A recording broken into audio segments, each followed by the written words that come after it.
Is that as low as you can go? Okay, thank you. Hello, is that as low as you can go?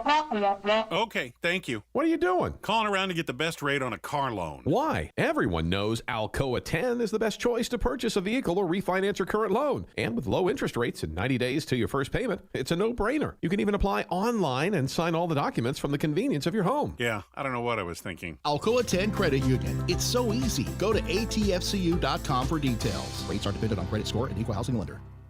With smartphones being such an integral part of our daily lives, it is truly an inconvenience when it doesn't work properly. It disrupts the normalcy of our day. When you go into the cell phone store to have it repaired, they just try to upsell you on a new phone. That's why the owner of iDrop hit those places and opened iDrop. His goal is a happy customer. TKL and the team will listen to what you have going on and work to solve the problem of your broken device in a way that best suit your needs, instead of trying to upsell you on something that you just don't need. They don't just repair phones, they can service your laptop or PC as well as your Mac. Windows 7 support is over, but iDrop can help you transition to Windows 10. They have a 5-star rating on Google with hundreds of positive reviews. Let me say that again. I don't think y'all understand how big this is. They have a 5-star rating on Google. Their customer service really speaks for itself. So if you ever find yourself with a device that isn't performing as it should, give iDrop a call at 865-888-9740 or check them out on Facebook at iDrop of Knoxville. If man made it, they can fix it. Deep down the middle's got his man, and he's gone. Jason Swain, touchdown. It's time for the Swain Event with your host, Jason Swain. My man. Real sports talk for the real sport. All you chumps are gonna bow when I whoop him. It's time for the Swain Event, fueled by Dead End Barbecue. Give me 2 rounds and a red flag.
Swain Event, SwainEvent.com, fueled by Dead End Barbecue, top 100 barbecue restaurant in America.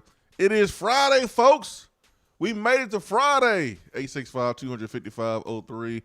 Irish Networks hotline, and hour number 1 is brought to you by Hiller Plumbing, Heating, Cooling, and Electrical. HappyHiller.com. Ben McKee, Jason Swain, live here from the Low T Center studio. We're going to go straight to the phones because we got to get going. We got some stuff to cover today. Tennessee was on the practice field yesterday.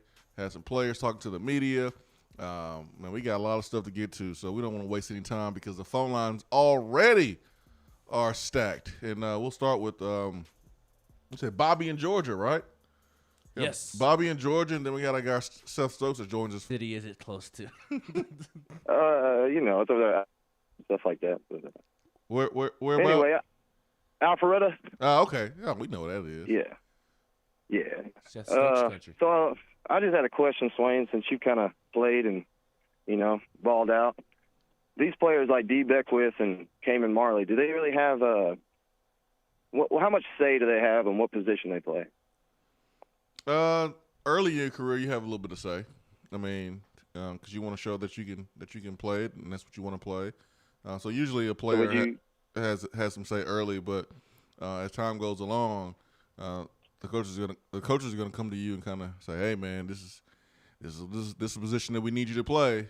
You're getting a little bit older, and if you don't want to play it, then it's probably best you go somewhere else. But early in your career, you have a chance to develop, be coached up at that position, and show what you can do.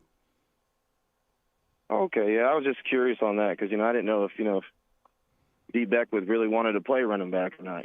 He definitely wants to play. He really was that opposed to playing tight end. He's been fighting it. I think the more interesting one out of the two that you mentioned is Cayman Marley. I think Cayman Marley has a little more power than a D. Beckwith, because remember he's a guy that considered not coming to Tennessee at all after Pruitt was fired. So not saying that he's running the nest, but I would say Cayman Marley, because of how talented he is and the attrition after Pruitt was fired from his last recruiting class that he signed. I think Cayman Marley has a little more say than D. Beckwith.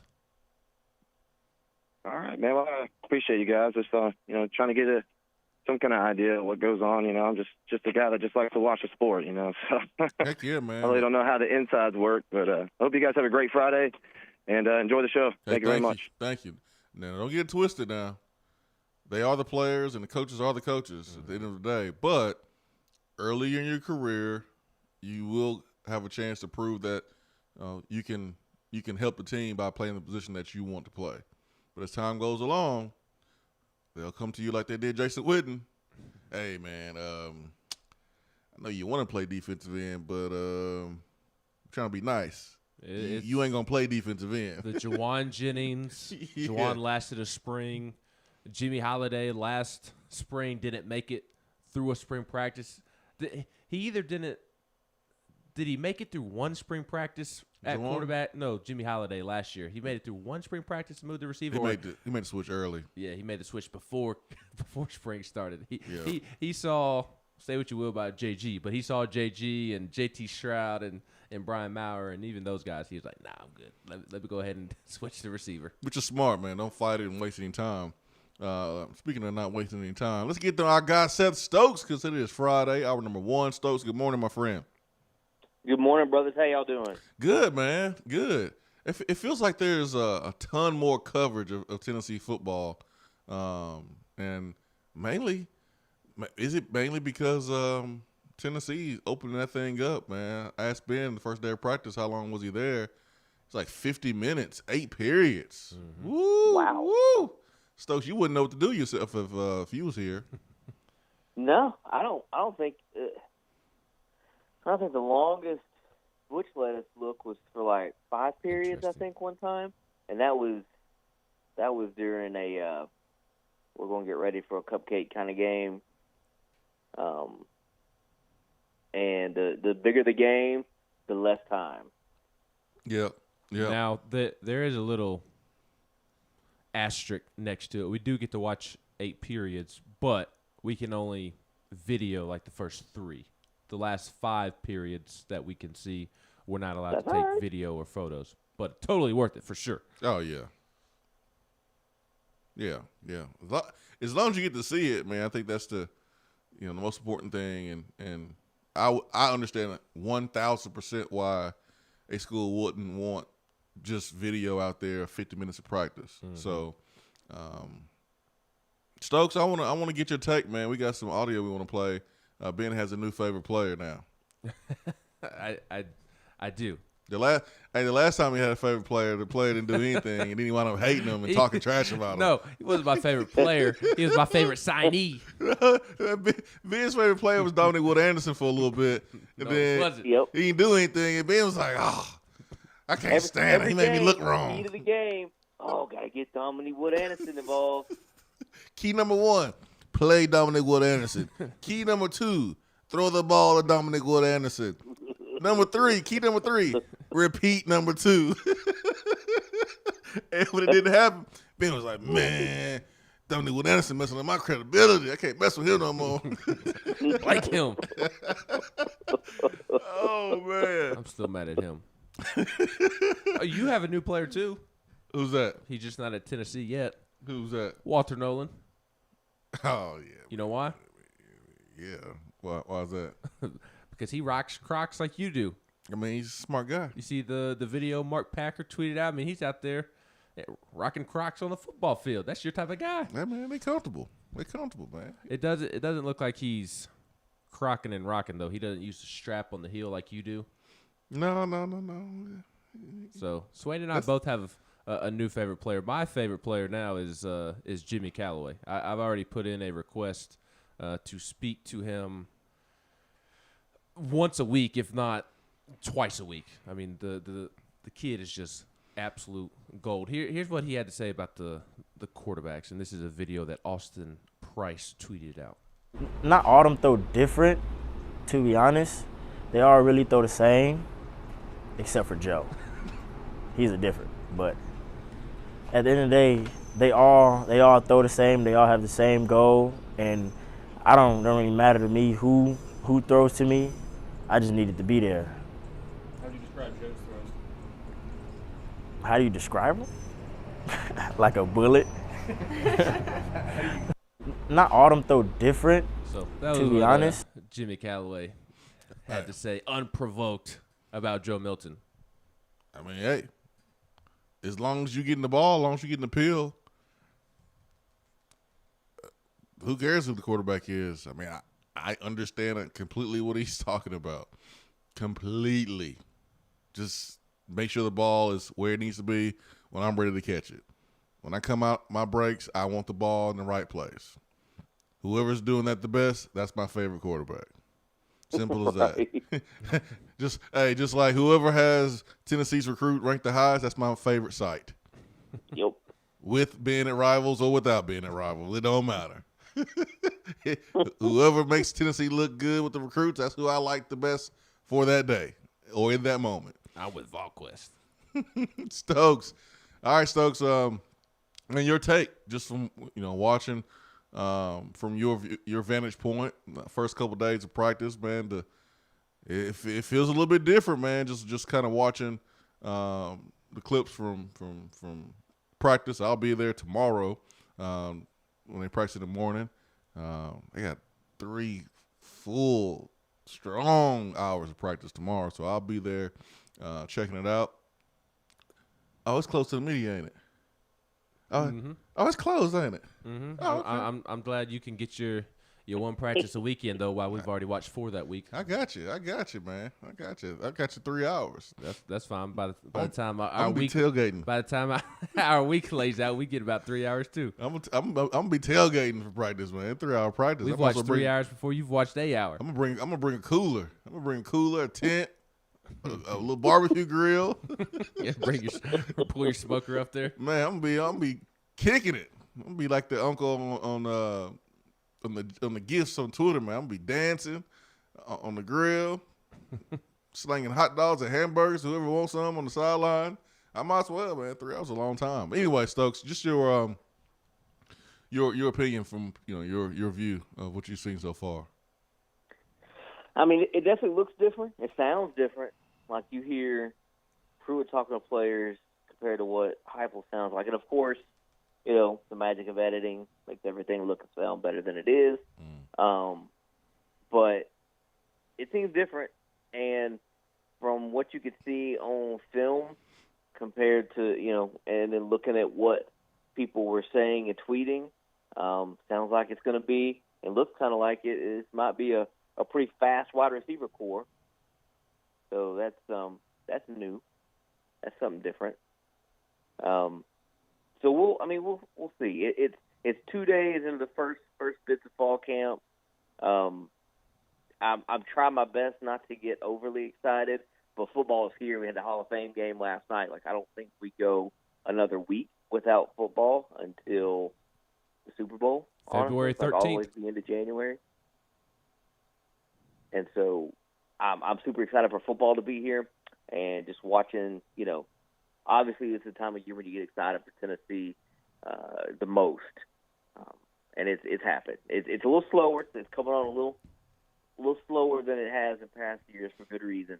But seeing those couple videos, hearing Heupel talk, hearing the players talk, it sounds real, and it sounds better, and it's just hard to say because it's year one. So everybody's excited, everybody's happy, everybody's starting off on a good foot, So we'll continue to see if there's progression. Do you feel like we always do that though, or we have done that? You know, every time there's a new coach, we're like, oh, it just feels different. Feels better. They're getting real coaching this time. This is it. This is it. I thought, you know, they got some real coaching in certain positions when Pruitt was there, but you know, we know that it wasn't the fact that the guys didn't know what they were talking about. It was just a toxic culture, and from the coaching staff all the way down to the locker room, and you know, it was just different. And you had players teaching the coaches.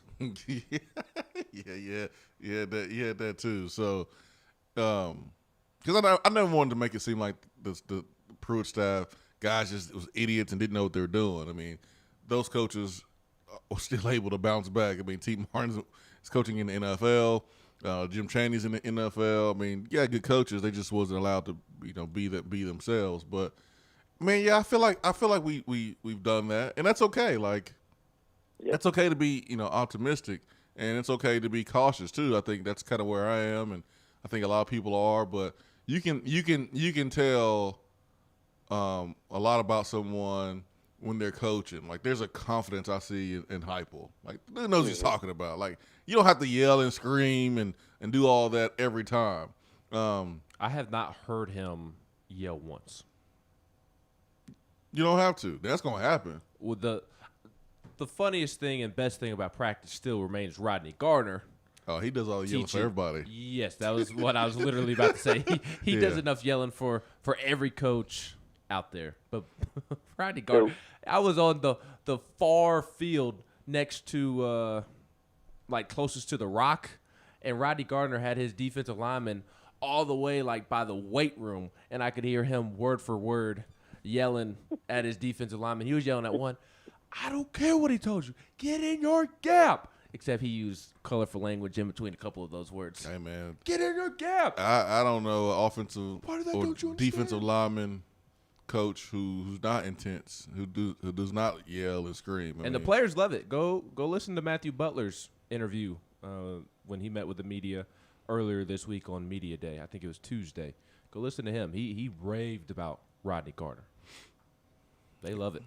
It's just a different type of confidence, you know, from Heupel. Man, you don't have to always yell and scream. And I think I saw a question about, you know, good cop, bad cop. You know, do you try to like kind of script that out?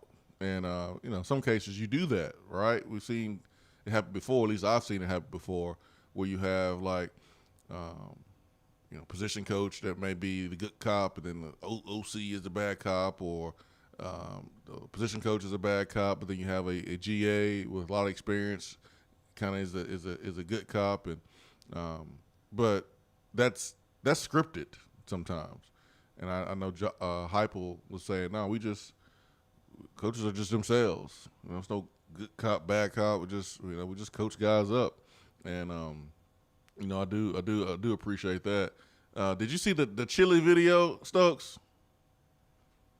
I did not see the chili video.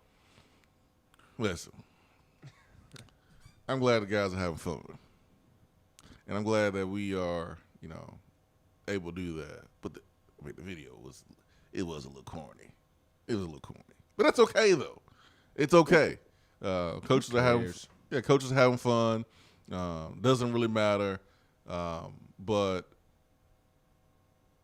it shows that the coaching staff working well together. And if you want to look at, you know, something being a breath of fresh air from last year, coaches actually liking each other. That's important. That's important, man. Liking each other, trusting each other. And that was not a question at all offensively, because these guys work together, man. You hear the quarterback coach, the OC, the head coach, the receiver coach, it don't matter. Everyone's speaking the same language because they've been there with each other. They know what each other is thinking. They know what to expect from each other offensively. Defensive staff, I mean, these guys come from all different walks of conferences, so to speak. You got someone from the SEC, a lot of SEC experience, Rodney Garner previously. You bring in Willie Martinez from Central Florida. You bring in someone from Penn State. Michigan with some Big 12 ties. So, I mean, it's a mix. So, it's good to kind of see, those guys do a video together and kind of show some camaraderie within the staff. Let's take a quick timeout. Y'all want to do that? Can we do that? No. All right. We can do that. We're doing that anyways. Well, the person who controls the button said no. We could just not talk. Ooh. Turn it up, Stokes. Turn it up, Ben. Sorry. Turn it up. The Jimmy Callaway volume up. Turn it up. Turn it up. Rookie mistake. Stokes taught me better. Shame on me. I mean, I don't know, man. You might be able to teach Stokes some things now. I could teach a monkey to do my job. Man, I mean, you Here, little monkey, slide this up just a little bit. Hey, man. Press Just want to play make sure here. it gets to the red, man. It's an art. It's an art form, man. It's an art. Now, where it gets tricky is when you got to answer the phone, listen to what you're saying at the same time, and send you to break. Oh yeah. That's when it gets tricky. Or when it gets tricky when you in here by yourself and you gotta do about 5 things at once. Yeah, it gets tricky. Yep. That is really tricky. But 865-255-03. Hour number 1 is brought to you by Hiller Plumbing, Heating, Cooling, and Electrical. Be right back.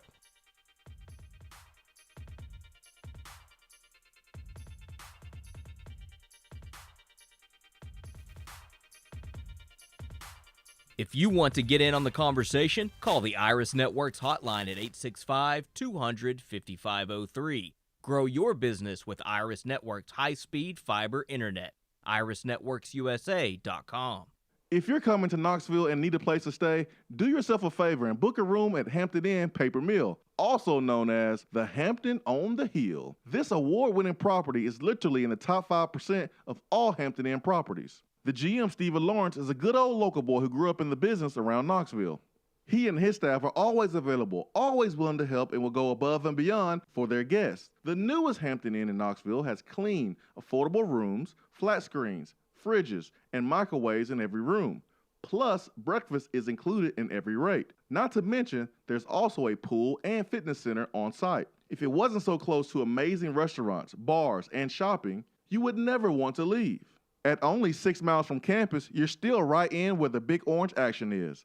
Go to HamptonInn.com, search Knoxville, and book your room at the Hampton Inn Paper Mill, or call 865-693-5400.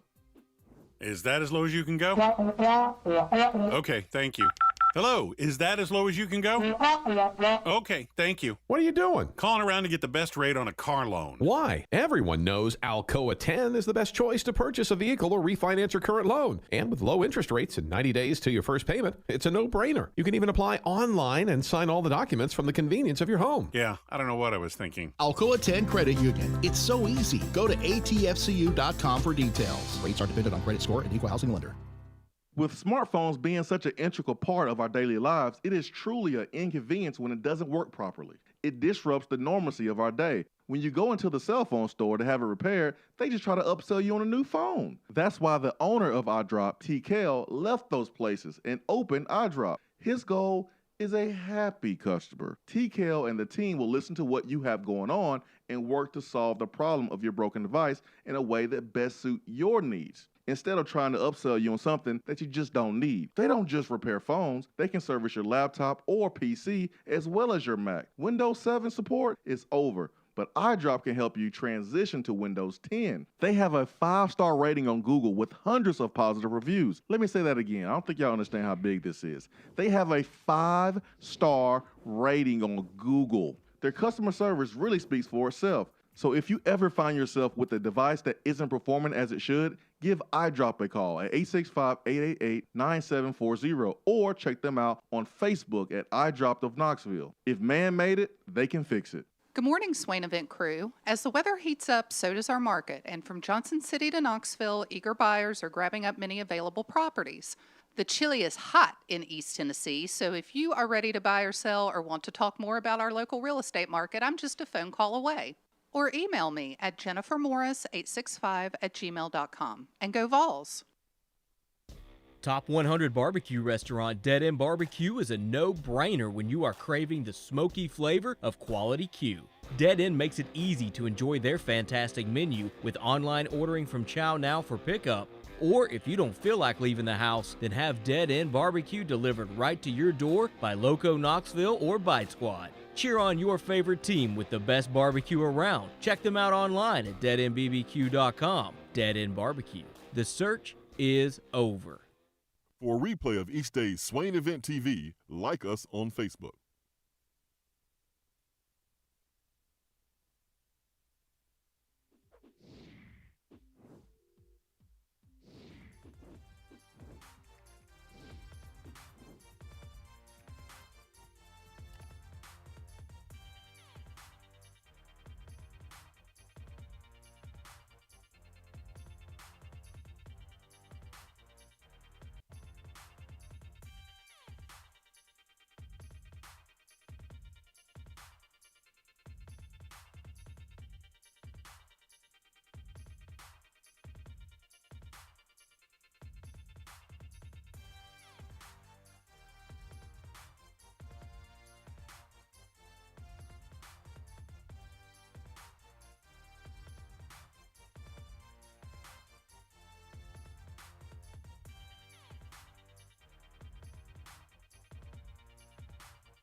Swain Event, SwainEvent.com, fueled by Dead End Barbecue. It's the guy, Seth Stokes, that you all love.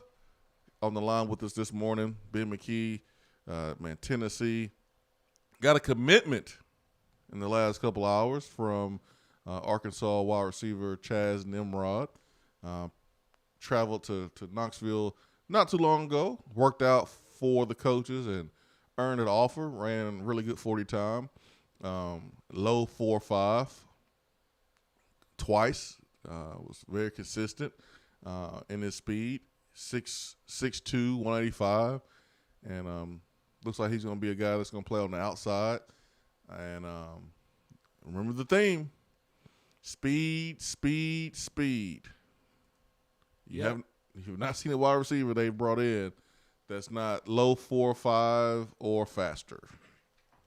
Yep, and this is a interesting pickup because this is the third receiver commitment for Tennessee so far this cycle, joining Marquarius Squirrel White and joining Cam Miller. And there's still two receiver targets that Tennessee has been hard after the last couple of months, and Elick Ayumaner.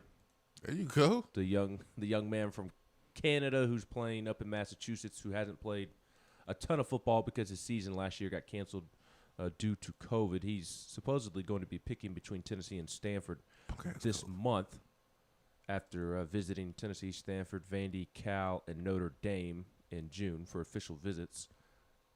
So you've got him on the board, and you have Caden Pope, who is from Savannah, Tennessee, where Latrell Bumpus is from.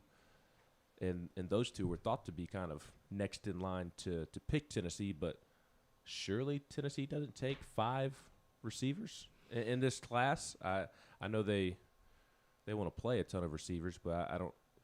To me, taking 5 receivers seems like an air raid type of play in recruiting. So I don't know.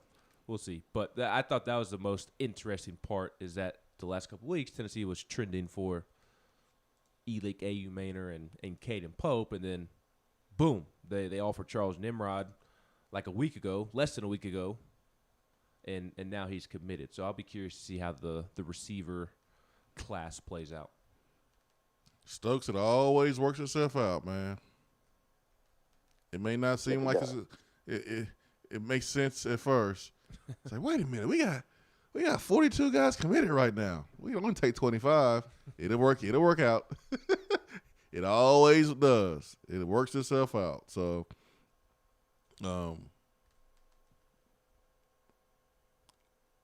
I guess we can just say good get.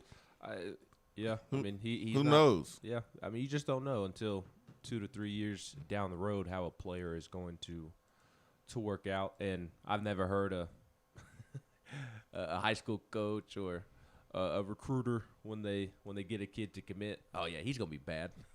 you don't hear that. So I'll give you the scouting report from his high school head coach, and then we'll move on with Stokes. He's a great player. He has the frame and work ethic. He has top-level speed. He catches the ball really well. In the state of Arkansas, I think he is as elite as they come. I think he will be a great fit. He's just a good kid with a good spirit. He checks all the boxes in what you're looking for in a high-level receiver. He's going to go and get the football. He can go up and get a post ball. He's going to get open in the interior routes. He's good in the screen game. He's just a good player. Very, very selfless individual who will mold well with the culture that's already being created. His work ethic is good. He is a likable kid and is easy to have a conversation with. People love being around the young man.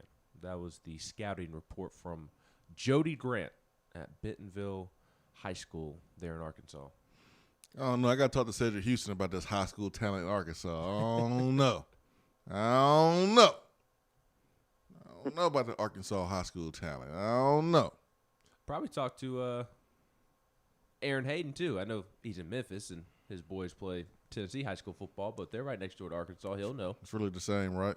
Memphis and Arkansas are really the same? Kind of. Not really. Pretty much. Which I think it's funny that people always make fun of Memphis for that. But say those same people who are from East Tennessee and Middle Tennessee that brag about that forget that Chattanooga is practically in Georgia, too. Pretty much in the Tri-Cities. Or practically in Virginia. Yeah, so whatever, man. Whatever. It's just. Y'all do y'all. Yeah, it just, you use whatever narrative you want to use when you want to use it. Whatever. It's all good. Your Steelers? Josh Dobbs getting some action, man. Throwing touchdown pass. Stokes, you see Dobbs doing his thing out there?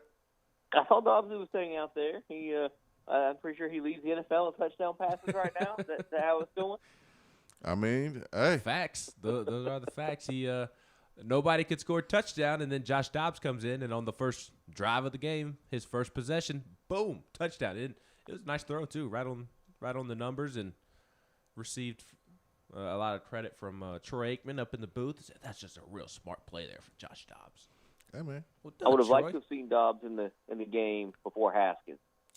I would have liked to have seen Dobbs in the game before Mason Rudolph. Nothing signals that NFL football is here for me other than me sitting through a preseason game and thinking to myself, God, I really hope that I don't have to watch Mason Rudolph play in a legitimate game this year.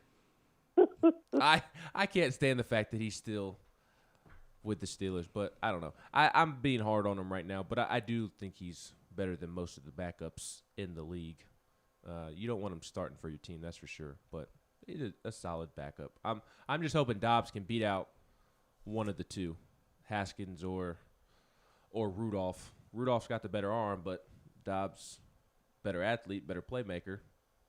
What do you roll with if you're the Steelers? And can Dwayne Haskins ever tap into his potential, get things right off the field and tap into his potential?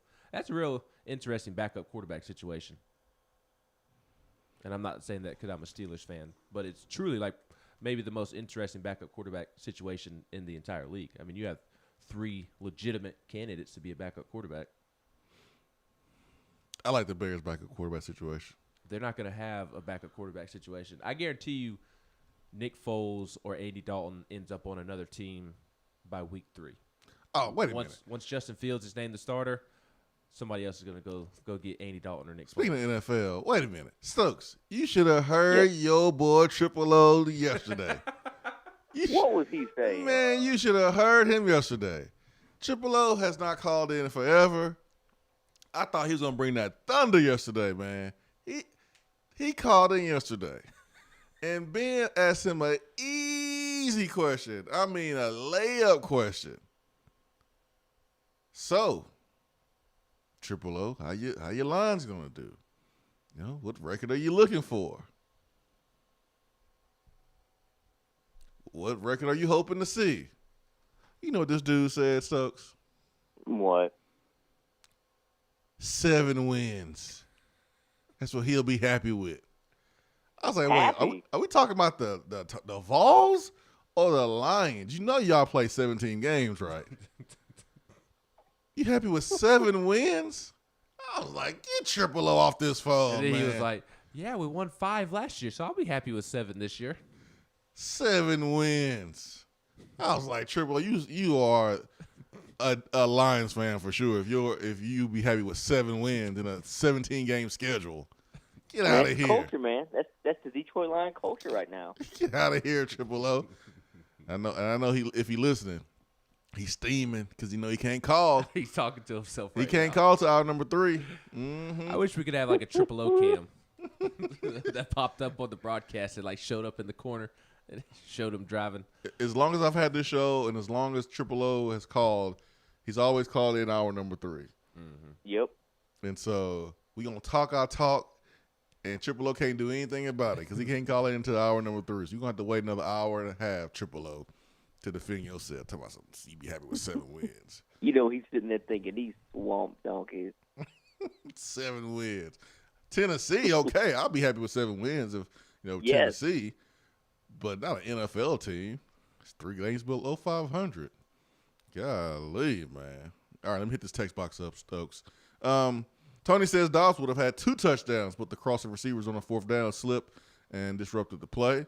Volstorm said talk about Heupel's emphasis on the 14 jersey. There was a video clip yesterday that went out, and Heupel was talking to Christian Charles, and who wears number 14. He was like, hey, man, there's a lot of responsibility coming with that number right there. Ain't got nothing to do with you being while you're over there fist pumping like you're Richard Hamilton next to Michael Jordan. I'm fist pumping because it gets me in my. You remember that play when Jordan went to the Washington Wizards?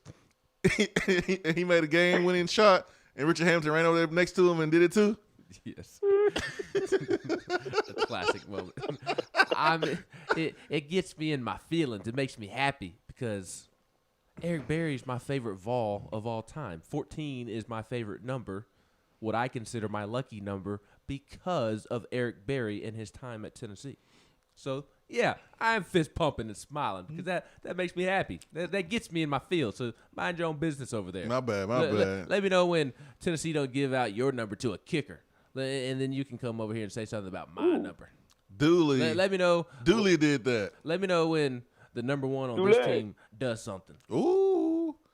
Hey, Velus Jones is going to ball out. You're correct. I was thinking of Trayvon Flowers when I said that. Mm-hmm. Yeah, Velus Jones. I forgot about Velus. Yeah, right. These stupid dual numbers. Mm-hmm. Yeah. Can we ban this? No. Velus Jones will ball out. Yes. But Heupel was talking to Christian Charles like, hey, man, you wearing 14. A lot of responsibility coming with that number. And I know he was talking about Eric Berry, which, hey, I mean, it's true. And I like that. It's subtle. It's a subtle, comment to let the former players know how important they are. I mean, Heupel's been there, man. He's played at a place like a Tennessee, Oklahoma, where you have great players that come in year in and year out when you are in that stretch that Oklahoma was in when he was there winning a championship. When Tennessee was during that stretch competing for championships, winning a championship, you're going to have a lot of great players. And there's a responsibility when you wear that number. I know I felt it when I got number 1. I was like, whew, man, Leonard Little wore this number. Jason Witten wore this number. And I asked Coach Former, like, hey, man, can I get that number if Witten leaves? And when he declared for the NFL, I was like, yes, see ya. Get out of here, Witten. Because I wanted that number. And I understood there was a lot of responsibility that came with it because everybody wanted that number. Like, I felt like I was the first day in prison when I walked in. Everybody was looking at me. All the vets was looking at me all funny. Like, they gave you that number? I wanted that number. So you understand the pressure that comes with wearing a number 1. So I'm glad that Heupel is doing that. I forgot what coach it was. You know what? I think it was Pruitt. And I think Ashley Smith had this idea, and that is to get whoever is wearing a particular number, like the history of that number. Like sometimes you wear a number, you don't know the guys that played before you. Give a presentation on it. Yeah, like you do some homework. I mean, like I found out a lot of guys that wore the number 1 when I sat down and really started to do my research. And so the history. How can you embrace the present and respect the present, man? Sometimes if you don't look at the past and see who did it before you. And so I think that would be really, really cool. That if you wear a number, hey, you need to go back and understand who wore that number before you. And hopefully they're alive, so that way maybe you can meet them and understand what that number means to them. So I think it's a way, and it's something that needs to be done, and it's not our strong suit here. We're working on it, and I think from the top down, all the way down to Josh Heupel, it's something that they have made a priority, and that is to bridge the gap between the former players and current players. And just like where coaches are so paranoid about media being able to view practice, man, coaches are very paranoid sometimes about, former players, being with their players. They may talk a big game, but man, some coaches are very insecure. They don't want, people around their players. College football coaches are the most insecure people on the face of the planet. Yeah, man, insecure and paranoid. Paranoid is probably the better word. Yeah, they super paranoid, and you don't want someone from the outside coming in and giving your player mixed messages. Hey man, we didn't do that when I played. We did this and we did that. So you don't want to giving the kid mixed messages. But like I remember when Terry Fair came in, and during the summer, Inky Johnson, Jonathan Wade, Jonathan Heffney, them boys working out with Terry Fair, and you didn't see Larry Slade jealous or don't work out with him because you might be teaching them a different thing than I'm teaching them. No, I was like, hey, that guy did it at a high level here. He may give them some nuggets that might help them. So sometimes you get coaches that don't want outside influence, but I did catch that Vol Storm, and I thought that was really cool that he mentioned that about number 14. Stokes, something that was honestly the best part of the videos that I saw. It's cool to see that head nod. It's cool to put emphasis on those numbers. Maybe getting the guys to respect the history and learn about the history, because the thing is, since he hadn't been good in so long, that maybe they need a little bit of a history lesson to kind of recenter and understand what the goal is and what the standard's supposed to be. That's exactly the word I was about to say, Stokes. I mean, Heupel has mentioned that word so many different times. There's a standard. And you may not know about it because of the teams that you watched before you got here. Guys on this team, I mean, the guys on this team, they grew up watching the 2013 Vols and the 14 Vols and those Vols, and so like they don't understand.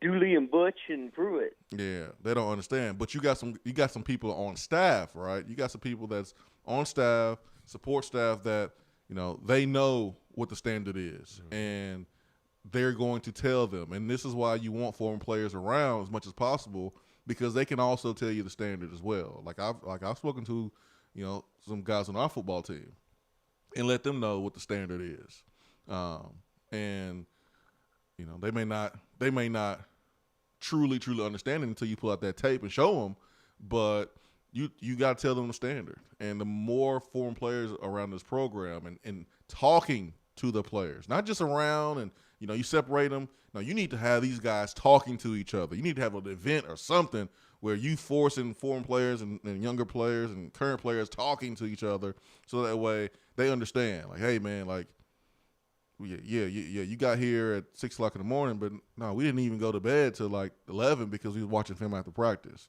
or we did one-on-ones after practice, or we caught the 100 balls after practice. This is what we did. And man, sometimes you don't even know that as a current player. Like, what? Y'all did that? That was the type of sacrifice y'all put in? Yeah, then you start doing it too. I remember when Dante Stallworth came back, and he was like, hey man, get in the ice tub every day after practice. He was like, what? My freshman year, my sophomore year, I didn't do that. But Dante was in the NFL. I had watched his film, took some things from his toolbox to put in my game. He's one of my favorite players. And when he told me, hey, receivers, ice tub after every practice, every workout, that's what we did. That's what we did. And it came from, a former player coming back that we respected to give us that nugget. So you want former players around your players, talking to them, letting them understand kind of the standards. So I did catch that Vol Storm. Man, you notice Vol Storm was getting into it a little bit? Mm-hmm. Stokes. You know Vol Storm a tough cookie. Vol Storm getting a little soft, man. He getting a little excited. Hey, it's the time of year when that excitement starts happening. Like was it yesterday or the day before? Walked outside in the morning and it was kind of brisk. You're like, oh, okay. Isn't it supposed to be really hot right now? And now you've got practice videos coming out, and you've got NFL preseason starting. I mean, it's hard not to get excited. If you are a football fan, you cannot help but start to get excited. Oh yeah, 100%, man. I know I am. I am. I get more excited by the day, man. I really do, and I've said this consistently for the last couple of weeks. It's not because I know Tennessee is in place to go win the East, but the culture change and how these guys are responding. I'm in Knoxville, it's kind of like a scene from Anchorman, right? All the media and everyone's like fake enemies, and you're trying to compete with each other. But I've just been really pleased with all the coverage. I appreciate everybody. I mean, the websites, whether they are established, whether they're not as established as some of the others, the TV stations, other radio shows, other radio stations. Like this is good for our players. Our players have even a better opportunity to brand themselves. And just in Jimmy Callaway's interview, dude, I wouldn't be opposed to paying Jimmy Callaway come on this program once a week with that type of personality. You know what I'm saying? Like, I'm sure Jimmy Callaway wouldn't be opposed to taking your money either. No, I'm pretty sure he wouldn't. I'm pretty sure he would. He'd be silly if he was. Yeah, right. But I'm gonna go through Valus first because he wearing number 1. Valus gets the first. I get first dibs. But no, seriously, like all these opportunities, these guys get a chance to kind of show their personalities. It only benefits the players, and it only benefits Tennessee. When I tweeted that yesterday, Grant Ferking was all over it.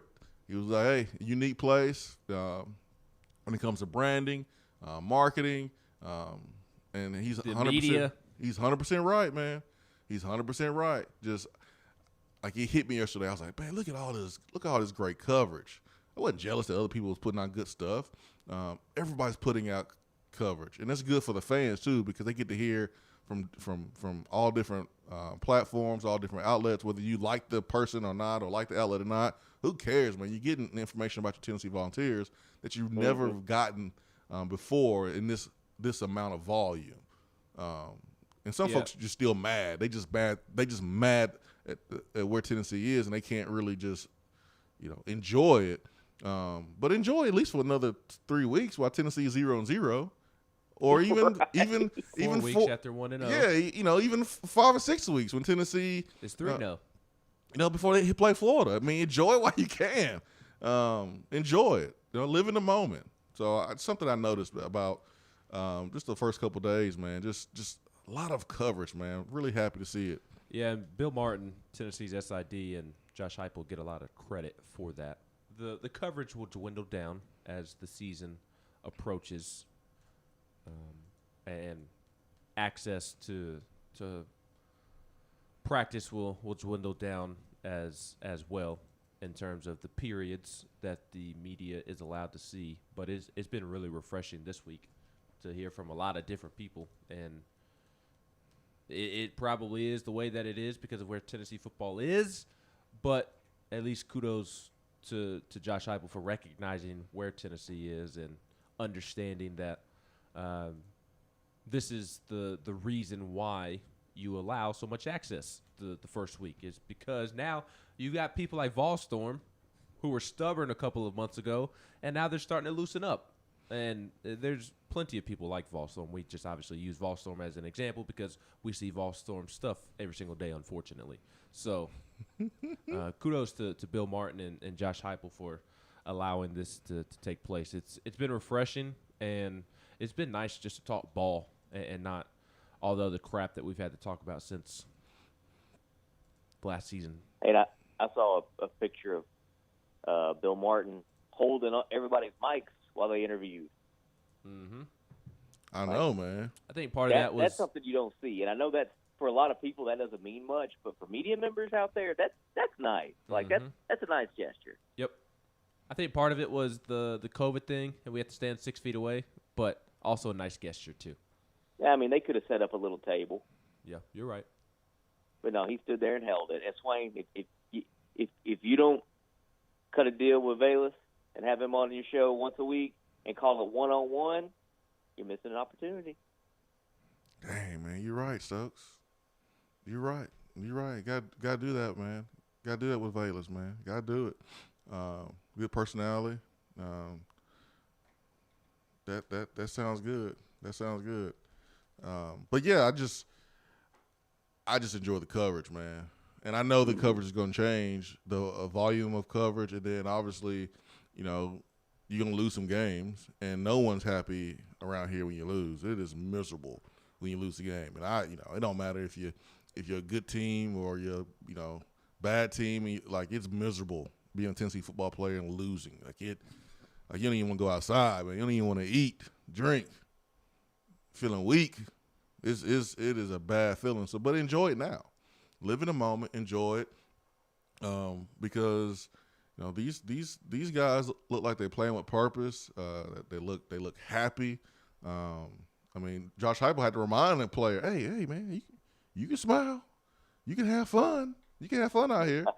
I heard that. You saw that? Like, you got to remind them to have fun. At the end of the day, it is a game. It's a game, and this is the time where you have fun, man. The summer workouts, ain't nothing fun about that. Putting on weight vests in 100-degree weather, the sand pit. I don't think they have sand pit anymore, but doing those things and the 110s after squatting and maxing, that's not fun. This is when it gets fun, when you can basically show what you have improved on. And then the games is the real icing on the cake. That's when it's supposed to be really, really fun, and it's easy. Fall camp is designated to be hard. Man, Coach Cutcliffe made me think about swinging on him a couple times because it was so hard. But I appreciate him. I appreciate him making practice so hard because the games are so easy, because he prepared us, and that's what fall camp is all about. Somebody wants to know on the text box, Stokes. His beer for the weekend? Your beer for the weekend. We got alcoholics listening, man, so, they want to know what you drink. I've got some in the fridge right now. I picked up a little 6-pack of Terrapin Hopsecutioner last night. Can you say the English? Can you say it in English, please? What? Say the what? Oh, Terrapin is the brewery name, and Hopsecutioner is the name of the IPA. Instead of executioner, Hopsecutioner, so it's HOP, because it's hops. Hoppy beers, IPA. Gotcha. Oh, okay. Cool. They sell that at Kroger? Actually, they might. Honestly, I'm not sure what all their distribution is, but it's a pretty popular one. So I would be surprised if you couldn't find it real easily there locally. And then I'm going to go out to a little craft beer store down the street, probably after work tonight or tomorrow sometime, and see if there's anything new on the shelves. Step out of my comfort zone a little bit, try something different this time. Gatorade and water. Anybody ask what I'm drinking? You're gonna be drinking water. I'm gonna be on that yak and hen, dog. No, you're not. You're gonna be painting and working in that hot weather. You better have some Gatorade. I got my propels ready. And water, that's what you better have. Homeowner Ben. That's right, man. Shout out to Jennifer Morris. Ben, when you gonna get your Vandy flag to hang out on the front of the house? I have a comeback that would be really mean, but I'm going to keep it to myself and say that I'm not going to have a Vandy flag outside. That's growth right there, Ben. That's growth. That's that growth. I have a really good comeback, too. I would keep it to myself, though. I'm gonna keep it to myself. That's growth. I'm keeping it to myself. When you know you can crush somebody, you're like, nah, I ain't gonna do it. I'm not gonna do it. I'm not going down as the bad guy. It is funny though. So it turns out that my neighbor 2 houses down from me pitched at Vandy with my boy Kyle. I'm egging his house, which is funny. Give me your address. I'm egging his house and enrolling it. He went to Farragut, so he's the East Tennessee boy that unfortunately went to Vandy because he didn't have Tony Vitello to commit to at the time. Jadeveon Clowney, what are you doing? I got a real problem about that stuff, man. I think I take my fandom a little too serious. There was a house in my neighborhood that was on the market for a while, and all of a sudden I saw a Mississippi State flag, stuck in the grass. I was like, oh, man, somebody got the house who's a Mississippi State fan. And, he's starting to cut all the trees down. But my initial reaction, he has way too many trees in his yard. But my initial reaction was, man, I'd love to roll his house. For a Mississippi State fan? What did he do to you? It doesn't matter. Be a Mississippi State fan. Yeah, You're not a Tennessee fan. I mean, I get it, but I'm just so used to, like, Alabama fans being my neighbor or Auburn fans or, in this case, a Vandy fan. Like, Mississippi State just seems like a drop in the bucket compared to what I've had to live next to. Like, across the street from my parents, diagonally, is that a word? Diagonally? Sounds about right. Sounds right to me. It is now. Is a Patriots fan, a Red Sox fan, and an Alabama fan, all in one. This dude, a Patriots fan, a Red Sox fan, and an Alabama fan. You got to roll his house the night before it rains. And you know what? He always got slick little comments for me. And you don't talk about wanting to swing on people. Buddy, you about to get swung on in front of your kids if you don't watch it. You got to put some sugar in his gas tank, man. You got to go gangster on him. No, don't do that, man. Don't do that. Don't do that. Don't do that. That's you can go to jail for stuff like that, but don't do that. But now I don't know, man. During football season, I kind of get, I don't know, man. I think I become like a different person, like mean. Like I hate any other school. Mississippi State, like I don't know, man. That's why I hate SEC pride. I can't stand seeing bumper stickers around here with Alabama and Auburn and Florida. Ugh. That's why I kind of said, what'd he do to you? Because State just seems just like a drop in the bucket to the type of fans that I've had to live by. It was Alabama and Auburn fans when I was living in Huntsville. It was Georgia fans when I was living down near Savannah for 2 years. It's just been miserable. Mississippi State just seems like nothing compared to what I've had to live next to and the creatures that I've had to deal with next to my house. I feel like he was trying to throw a little shot because, I have a Tennessee, flag in front of my yard. It's small. It ain't that big. Letting folks know that I got my degree from Tennessee. Let you know I'm smart, kinda, or I sit next to the right person in class. Anyways, right tutors. Right tutors, yeah, whatever. Draw your own conclusion. I got the paper, all right, whatever.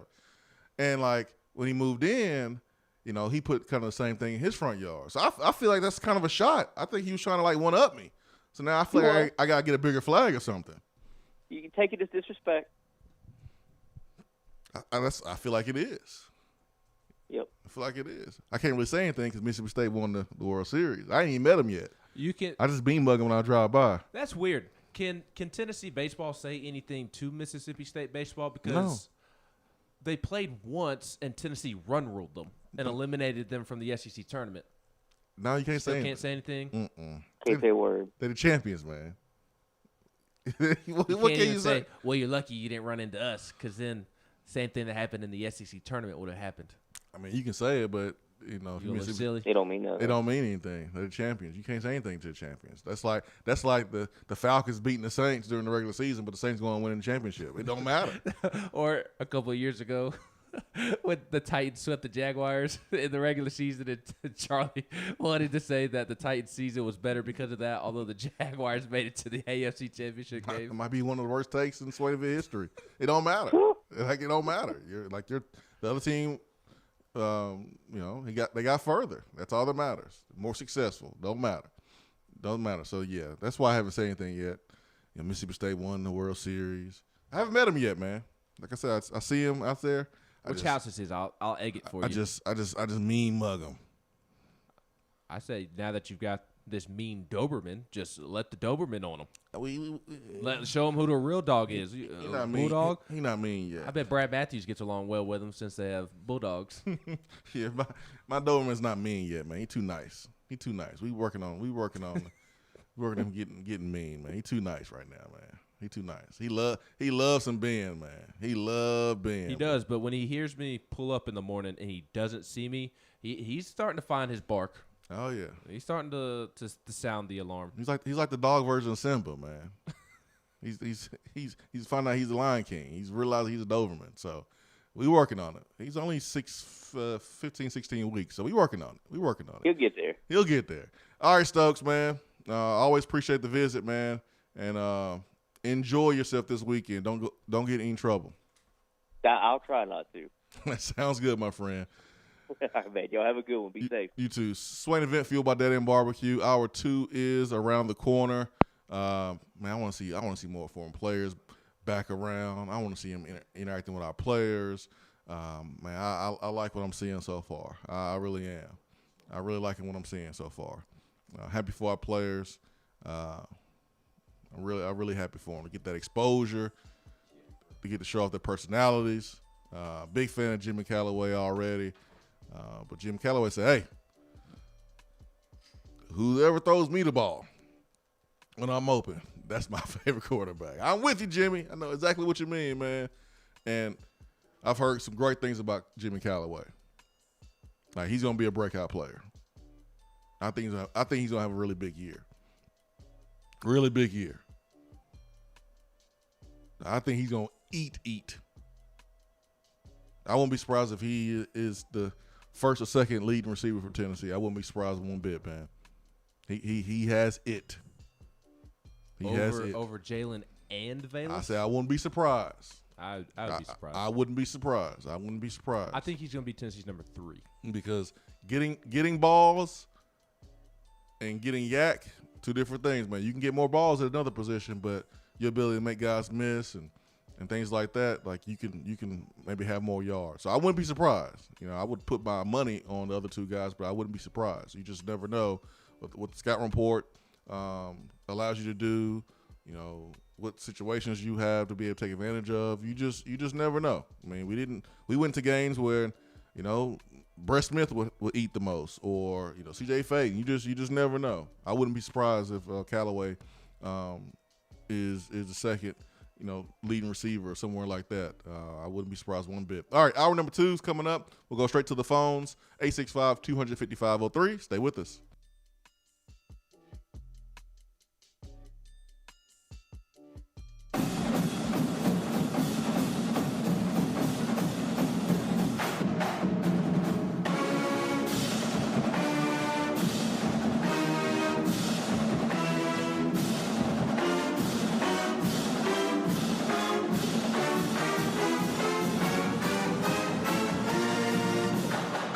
Is that as low as you can go? Okay, thank you. Hello, is that as low as you can go?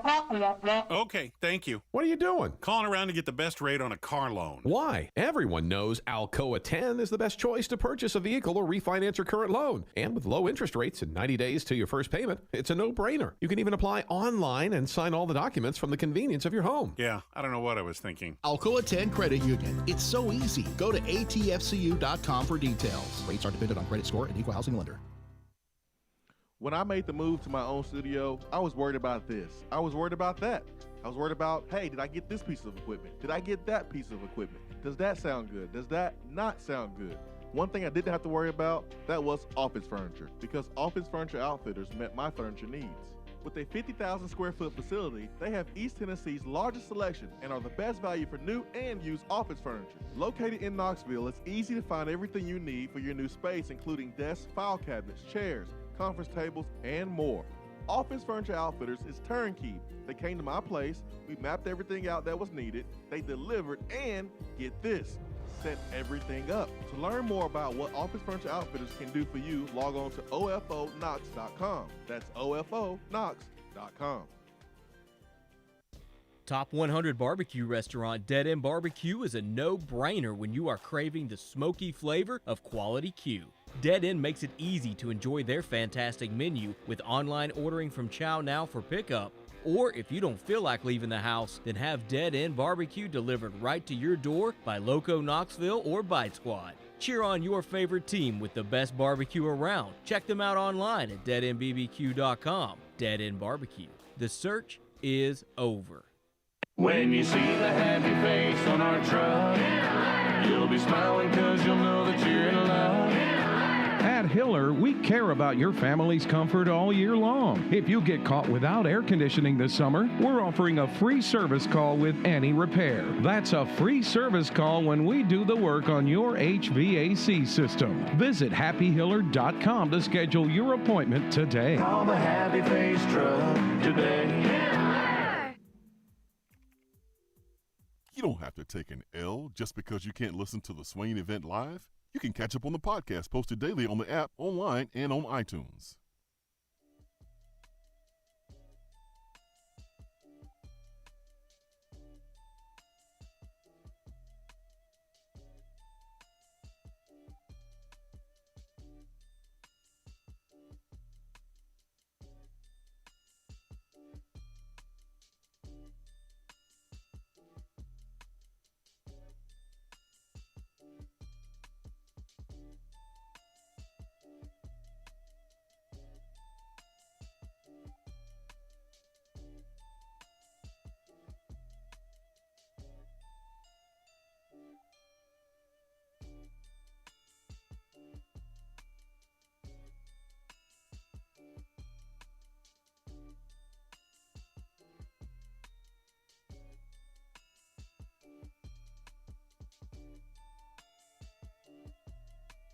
Let's get to the phones. Let's get to our guy, D.R. Vol. D.R. Vol, good morning. Good morning, guys. How are y'all? Great, man. It's Friday. We're good. We're Amen good. to that long-awaited Friday. First question, Ben, next time you're at the company picnic, can you please ask Rivals Mike to unblock me? I work for VolQuest. Yeah, I thought don't y'all have something to do with Rivals, though? I don't know what you're talking about. Could be Rivals Ben to me. I get you the email for Brent Hubbs. He'll point you in the right direction. I figure he gets a lot of emails over a lot of things, so that'll work. Every time I How see many ball fans a day do you think that idiot blocks? a lot, especially now that Trey Smith is balling out. Because I said it yesterday. Every time I see a Trey Smith highlight, I think of him. I do too, man. That's what sucks. I wish he wouldn't have blocked me. Oh God, that's on my top 10 list of things on Twitter. Made me mad. I almost said a bad word. That's really made me mad. Him? That tweet that he had? Dunking on a kid for not going drafted, trying to get clout, saying, see, that's why I didn't give him a 5-star. Now he's about to start for the best team in the NFL. For Patrick Mahomes. Yeah. God, what an idiot. That's when you allow yourself to, when you get caught up in, trying to defend yourself against Twitter trolls and who question you stoop to their level and you say stuff like that. Like there's times when people be like, "So you don't know what you're talking about," and I would say, "Yeah, you're right. I don't know what I'm talking about." Instead of revealing what I know, but then hurting the program or revealing some information that is super sensitive, you just can't let yourself be affected by folks on social media. And that's what Mike did, man. He allowed people to get in his head and question his credibility, and question his credibility, and they made a mistake. They blew it. They dropped the ball. Trey Smith should have been a 5-star. They dropped it, but instead of admitting it, owning it, he tried to throw some shade to defend himself, and all he did was made himself look like a fool. And it was a huge mistake, and he apologized. You give him credit for that, but he'll never be able to live that down, because every time Trey Smith makes a play in the NFL or has success in the NFL, people will always connect his comments to Trey Smith. And let me just also throw something else in. This has nothing to do with Mike Farrell. These NFL reporters acting like Trey Smith has not been doing this his entire career. What he's doing with the Chiefs is what he's done in high school consistently, what he's done in Tennessee consistently. The only difference is y'all just haven't seen it. Kansas Chiefs reporters, all you see is that a player was drafted in the 6th round, and you assume that it's just, oh my God, here's this 6th round talent that's just, performing at a 1st round level. No, Trey Smith is a 1st round talent. That the only reason why he went 6th round is because of health concerns and questions. That's the only reason. So no one's surprised who watched SEC football. Well, the thing is, the NFL reporters do not watch college football except for the big draft guys. Draft guys are the only ones, and draft guys know about Trey Smith. You don't see draft guys. You don't see Matt Miller or what's his name, Jeff Schwartz. Isn't that his name? Todd McShay. Mike Golick Jr. Like you don't see those guys acting like, because those guys love ball and watch ball. These individual team reporters, they don't watch college football, and it's the same with college football reporters. I went on a rant about it a couple of weeks ago about the all SEC teams.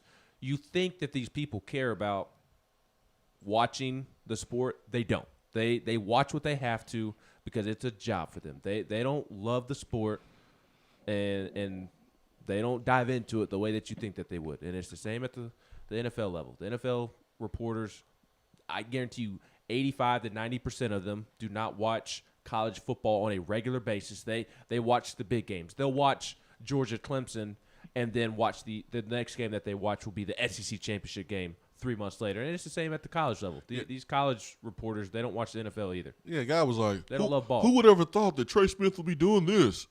Everybody. Who's ever seen him play before. Like everybody thought he would be doing this.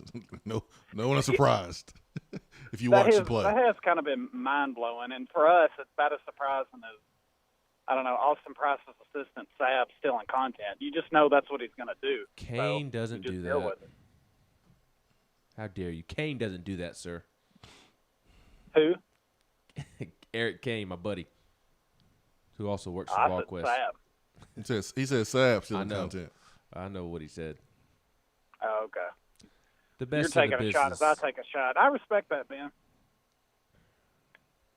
Honestly, here's my I question misread your shot. I thought you were saying me or Kane was Saab. No, he was talking about Saab stealing Austin's content. Sorry, I'm over here looking at Troy Polamalu and Jerome Bettis jerseys, not really listening to you. That's okay. I never listened to you either. Here's my question for Swain, and Ben, you can drool over retired players. If you're forced to bring one coach back to their previous position, who are you bringing? You got Larry Scott at OC, Sal Sunseri at DC, Will Enemy at offensive line coach, or Chris Winkie at QB coach? So one of those four? You got to bring one of them back. What was the last two? Chris Winkie at QB coach and Will Enemy or Friend at offensive line coach. Will Friend. I'd bring back Chris Winkie. Players hate Will Friend. I'm not bringing back Sal Sunseri. Honestly, I might go Larry Scott. I'd go Larry Scott or Chris Winkie. Why? I'd go Chris Winkie because he's at least nice. And I think out of the four that you mentioned, I'm not saying Chris Winkie is good at his job, but out of the four that you mentioned off the top of my head, I think Chris Winkie is the best of the four at his job. I don't want Chris Winkie around any Tennessee quarterbacks. I do not either, but do you want Larry Scott running the offense or Sal Sunseri running the defense or Will Friend, who the players cannot stand, running the offensive line? I'll take you named two coordinators, which will have an effect over the entire half of the football team. Which is why I'm not taking them. So I'm not taking those coordinators. I can deal with a offensive line coach that players don't like. I don't care. But he's not good, and the players don't like him. I mean, he must be good if he got hired from South Carolina and then Auburn. Or Brian Harsin and Shane Beamer and Jeremy Pruitt all made wrong decisions. I don't know, man. I don't think he's a bad offensive line coach. He can not be liked. That's fine. But I don't think he's a bad offensive line coach. Here's my bold prediction: he won't be the offensive line coach at Auburn next season. I mean, I wouldn't doubt that. It's the SEC. Change happen all the time. But I'm not I'm not taking Chris Winkie, and I'm not messing with any of those two coordinators. Not that 2017 Florida game where we ran shotgun in a 2-receiver combination route from the 1-yard line. I'll never forget that. Nope. Nope. And it resulted in interception. I'll never forget that. Nope. Not doing it. What was worse, that or the recruiting's been good comment? Probably that. Come on, DR Vol. We're trying to be happy today. I just like, we're less than Negativity? 4 weeks away. I just like to get this stuff out of the way. You just like negativity. What you said? Okay. Ask the question again. Which one is worse? Yeah, that Larry Scott. Okay, here's the question in the question: did Larry Scott call that, or did Butch Jones? Because it's very Butch Jones-esque. I haven't seen that play be called in that situation before Larry Scott was OC. So, but you're comparing a play call to a comment. Yeah, what's more cringe, I guess? The comment. Yeah. Well, guys, y'all have a good weekend. Before I go, you have to bring one quarterback back, JG or Eric Ainge. I'll hang up and listen. That's the easiest question you asked. That's easy, man. Like you're trying to stir stuff up today. DR Vol trying to throw you in a blow up, man. He's like Mason Rudolph. Golly. I hear looking like Mitchell Trubisky. Why DR Vol starting stuff? Because it's all DR Vol does and knows. Negativity. Always instigating. He feeds off of negativity. He can't have a good weekend if he doesn't begin with a solid 10 minutes of negativity. That's how he gets his juices going, because he's a negative person. And negative energy vampires, they live off of negativity. It's the definition of a bum.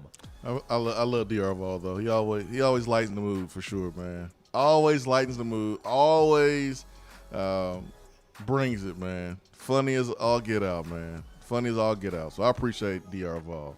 865-255-03. Swain Event, fueled by Dead End Barbecue.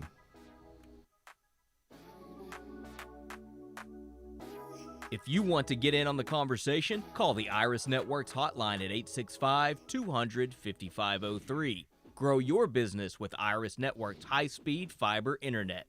IrisNetworksUSA.com. If you're coming to Knoxville and need a place to stay, do yourself a favor and book a room at Hampton Inn Paper Mill, also known as the Hampton on the Hill. This award-winning property is literally in the top 5% of all Hampton Inn properties. The GM, Stephen Lawrence, is a good old local boy who grew up in the business around Knoxville. He and his staff are always available, always willing to help, and will go above and beyond for their guests. The newest Hampton Inn in Knoxville has clean, affordable rooms, flat screens, fridges, and microwaves in every room. Plus, breakfast is included in every rate. Not to mention, there's also a pool and fitness center on site. If it wasn't so close to amazing restaurants, bars, and shopping, you would never want to leave. At only 6 miles from campus, you're still right in where the big orange action is. Go to HamptonInn.com, search Knoxville, and book your room at the Hampton Inn Paper Mill, or call 865-693-5400. Good morning, Swain Event crew. As the weather heats up, so does our market, and from Johnson City to Knoxville, eager buyers are grabbing up many available properties. The chili is hot in East Tennessee, so if you are ready to buy or sell or want to talk more about our local real estate market, I'm just a phone call away.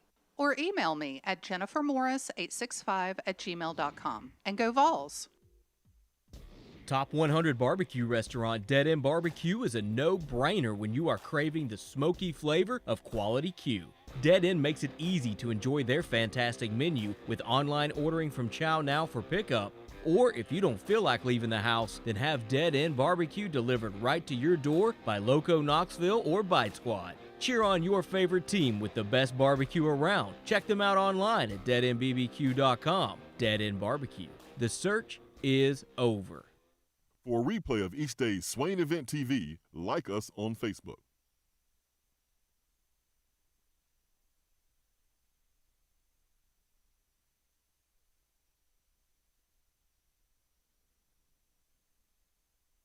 More and more Tennessee businesses are switching to Iris Networks for reliable, local, high-quality, high-speed business fiber internet.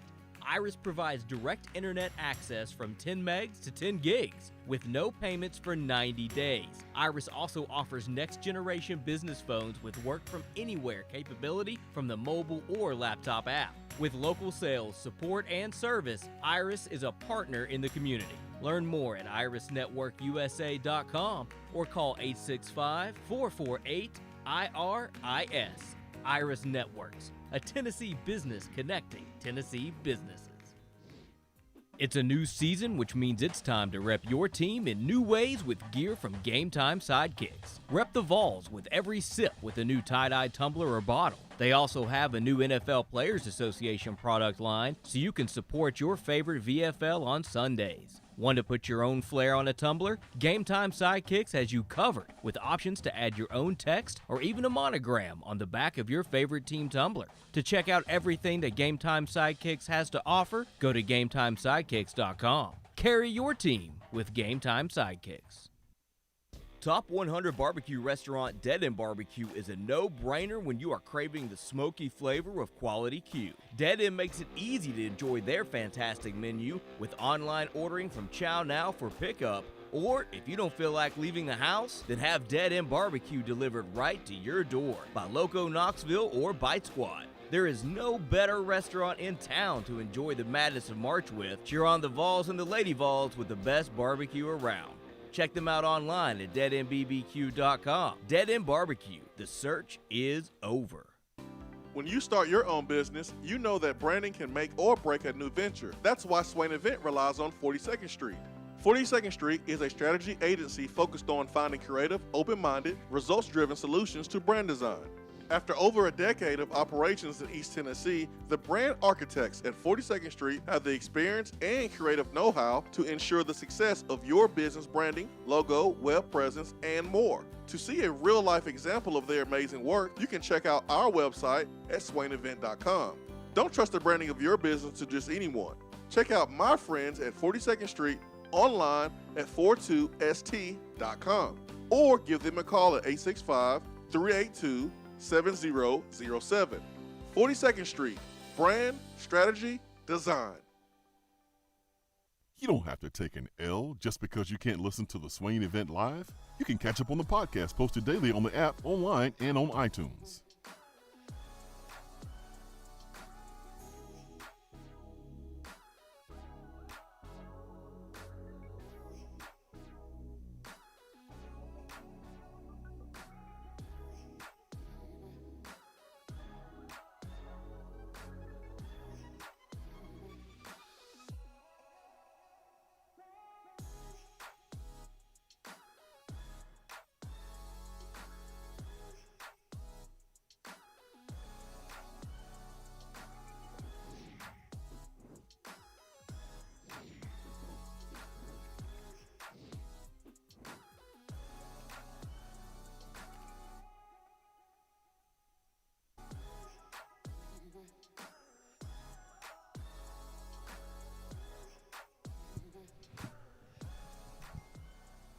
One of my favorite football quotes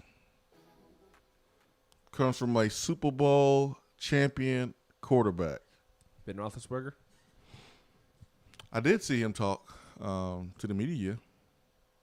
Talking about the new offense. Y'all got Matt Canada. That'll be interesting to see how that works out. Hopefully he has learned to work with other people. He's very, very smart and intelligent, but I think some of his failures in college had to do with being able to work with folks. But I hope it works out there with Big Ben. That's weird, man. You are in your 32nd season as a quarterback, and then you get this brand new coordinator. You got to learn all new terminology and new concepts and stuff like that. That's just weird. But Big Ben can do it if anybody can. But anyways, one of my favorite quotes. Well, plus when you hang around good Christian Ben Roethlisberger and the great Josh Dobbs, I mean, you're just bound to be a better person anyways. One of my favorite quotes comes from Trent Dilfer. It's hilarious because people make fun of him, but it's true when you truly understand what he's saying. And he says,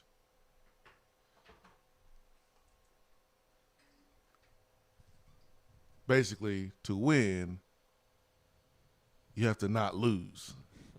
People are like, "What? Wait, what? What does that mean?" Well, it means to even like win the game, you can't beat yourself first. Like you can't beat yourself with mistakes, turnovers, things like that, mental errors. To win the game, you gotta not lose, and those are things that you do that basically beat yourself. So Joey Halsley talked about the first day or two not having any turnovers, and that may not seem like a big deal for some people. Oh, it is. And for some folks, they may not, even like the comment. Oh, you're just trying to be overly positive. But if you're going to be a team that is efficient offensively, and you're going to be a team that takes care of the football,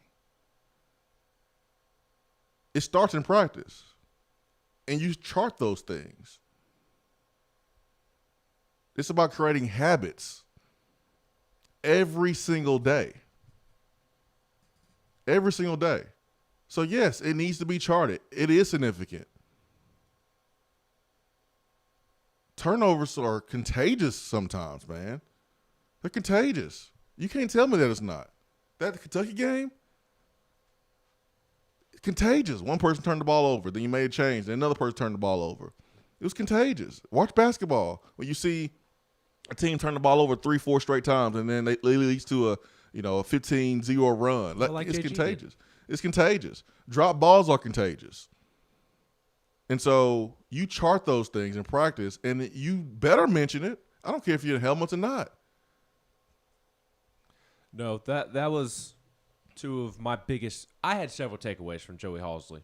I had three big takeaways from Joey Halsley, and the first one was the no turnovers, which you just mentioned, and Joey Halsley summed it up perfectly. It was in his very first question when he was asked about how he would assess the quarterbacks through two practices. He said, for starters, everyone is going out and competing their butts off, not getting a bunch of misses with calls and protections, calling runs as fast as we go. Our eye discipline has been really good, and 0 turnovers so far in camp right now. In camp, the first couple of days, you always have a tendency to be sloppy, especially with a new offense, but guys are doing a really good job getting their eyes in the right place and getting the body in the right places and taking care of the football. If there was a camera on me during the press conference yesterday, you would have seen a very surprised look on my face. Like, I remember making a facial expression. Obviously, nobody saw my facial expression because was it nobody's gas? looking at me. No, I got my gas out before I got to the complex. No, you do that in the studio. I did it yesterday. I saved it and used all my gas up and got it all out at my my go-to bathroom back when I was a college kid. Since I was on campus, Gotcha. Yeah, everybody has their bathroom that they prefer. I just went and found mine again. I got you. And got all the gas out. So it wasn't gas. It was just I was surprised because you don't hear about no turnovers in camp, especially the first 2 days. And Halsley didn't say it in this quote, but he said it in a different quote. Not only is it at the beginning of camp where things tend to be more sloppy, you always detail every year, more balls tend to be on the ground the first day of practice, just because it's the first day of practice. But also, it's a new offense. So, beginning of camp, new offense, and there's no turnovers. And I don't care if it's only 2 practices through when he said this. No turnovers is remarkable. That's important. I mean, it's easy to have a miscue in one-on-ones where, okay, I'm running this hitch route, or I'm running this slant route, or I'm running this curl route, whatever, any type of timing route where the receiver thinks the ball's going to be in one place and the quarterback thinks the receiver's going to be in one place, but he's not, and the ball's thrown right to the DB. Like, that happens in practice. And the fact that it didn't happen in the first 2 days, I'm not sitting here saying Tennessee's going to win 8-9 games, but if you want to see Tennessee maximize what they have right now, it's going to be because they take care of the football. It's going to be because they don't beat themselves with penalties. And I remember when Coach Jones was here, and Tennessee, early in his tenure, was one of the best teams in the league at penalties and not being penalized. Well, that's because they harp on it in practice. You harp on it in practice. It's about creating habits. and not letting stuff slide. And so if you emphasize it, you make it a priority, it's something that you're going to do in the games. And so, yeah, that's significant. Like, I don't care if it's helmets or not. No turnovers is still no turnovers. And you have a quarterback battle going on with 4 different guys.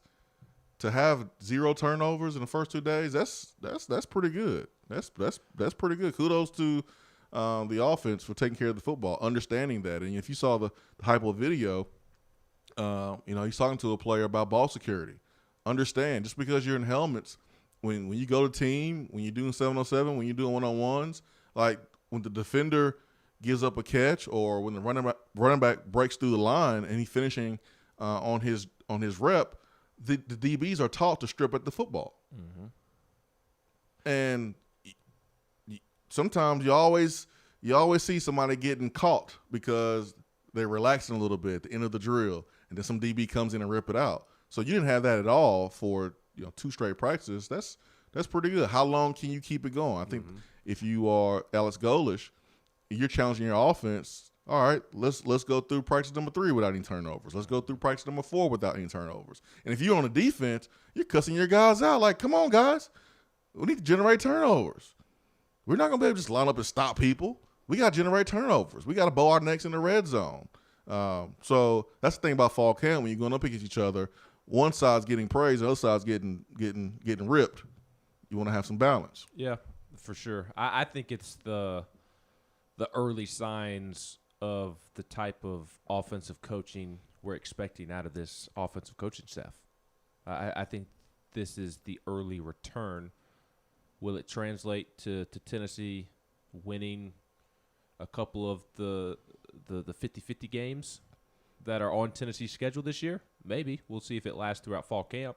It could be an anomaly to where just a coincidence that they went the first 2 days without turning the ball over. And who knows, maybe they turn the ball over at an unfortunate pace the rest of camp. But if this trend continues, I think it's early signs of the offensive coaching we expected out of this coaching staff, because not only does it sound like they are executing based off of the limited amount of information that they've gotten into, but I asked Halsley about the retention rate, and he was just as high on the retention rate from spring to day one of fall camp, and he raved about that just as much as he did about not turning the ball over. He said the retention was really good. That was actually the first thing we said coming out to the field yesterday. We didn't have to talk to guys about splits, alignments, formations, routes. Guys came out here, even the guys that got here in May or June as grad transfers, a.k.a. Joe Milton. These guys have been extremely locked in and dedicated to what we're trying to do this fall. So we haven't had busts and all that type of stuff all over the field. It's been great to watch. So those were my 2 biggest takeaways. My third one was more from an individual standpoint that we can talk a little bit later. But this retention rate, no busts, guys knowing where to be with their alignments and formations, and the splits are good. They're running the right routes and all of that on top of not turning the football over. I think it's the early return of the offensive coaching that we expected to get out of this bunch. I think technology helps with that in a big way, man, because players are able to watch film from where they are. They don't have to just come to the complex and watch film. You can, technology allows you to kind of have some iPads and watch it on your own. And this offense, you got to think about this too. It was probably confusing for these players last year. They had to probably think about way too much last year. And, when you're thinking, you're not reacting, and the mind ties up the feet. And I bet these guys are like, whew, we get less stuff. It's more in some ways, but it's less. And so it allows us to play faster. So, we got smart players. I mean, you can look at the all SEC and look at the GPA. We got smart players. That's not the question. So that is good. That allows you as an offensive coordinator, as an offensive coach, you can open up the playbook more. Do you agree with me though? Do you think that's some early signs of the offensive coaching that we expected out of this bunch? Yeah, because they've been together. I was talking with someone yesterday who texted me about with what the coaches were saying offensively. They're speaking the same language. You can see that. It's because they work together. Like, they finish in their own sentence. They work together. And that's what, continuity can do for you. When I was at Tennessee, we had the same O-line coach, same receiver coach, same group of coaches. They were there for a very long time, so they know each other. They knew each other. And I think that's very, very important. When Butch came here, he brought his guys from Cincinnati. That was important. You can talk about, you should have hired Sam Pittman because he's the best offensive line coach in the country, but he wasn't with them in Cincinnati. So I understood why Butch brought the people that he brought with him offensively, because they didn't have to slow down and speed. Try to get another coach caught up. They just went and installed the offense, spoke the same language, and that's why they were able to have success offensively, because they knew each other. I think that's kind of what we're seeing now with this offense. Guys, you listen to Golish, you listen to Halsley, you listen to Heupel. When they talk offense, they all sound the same to me. They speak the same language. On Harrison Bailey, this is what Joey Halsley had to say about Harrison Bailey.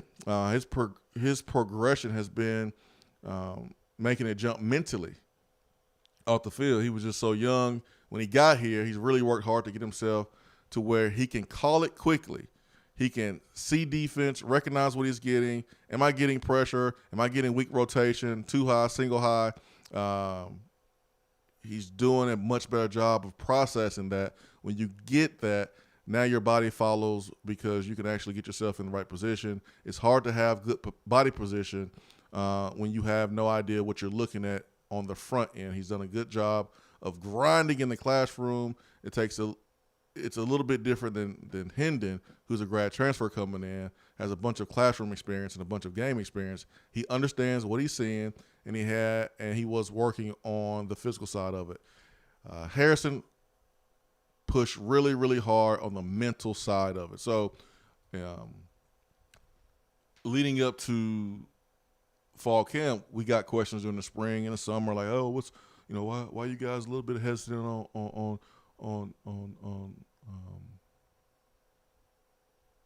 on Harrison Bailey? Why you guys not hiring him like some of the others? And what's holding him back? Well, it was the processing of information quickly. Mm-hmm. You see it pre-snap. And I want to stop you right there.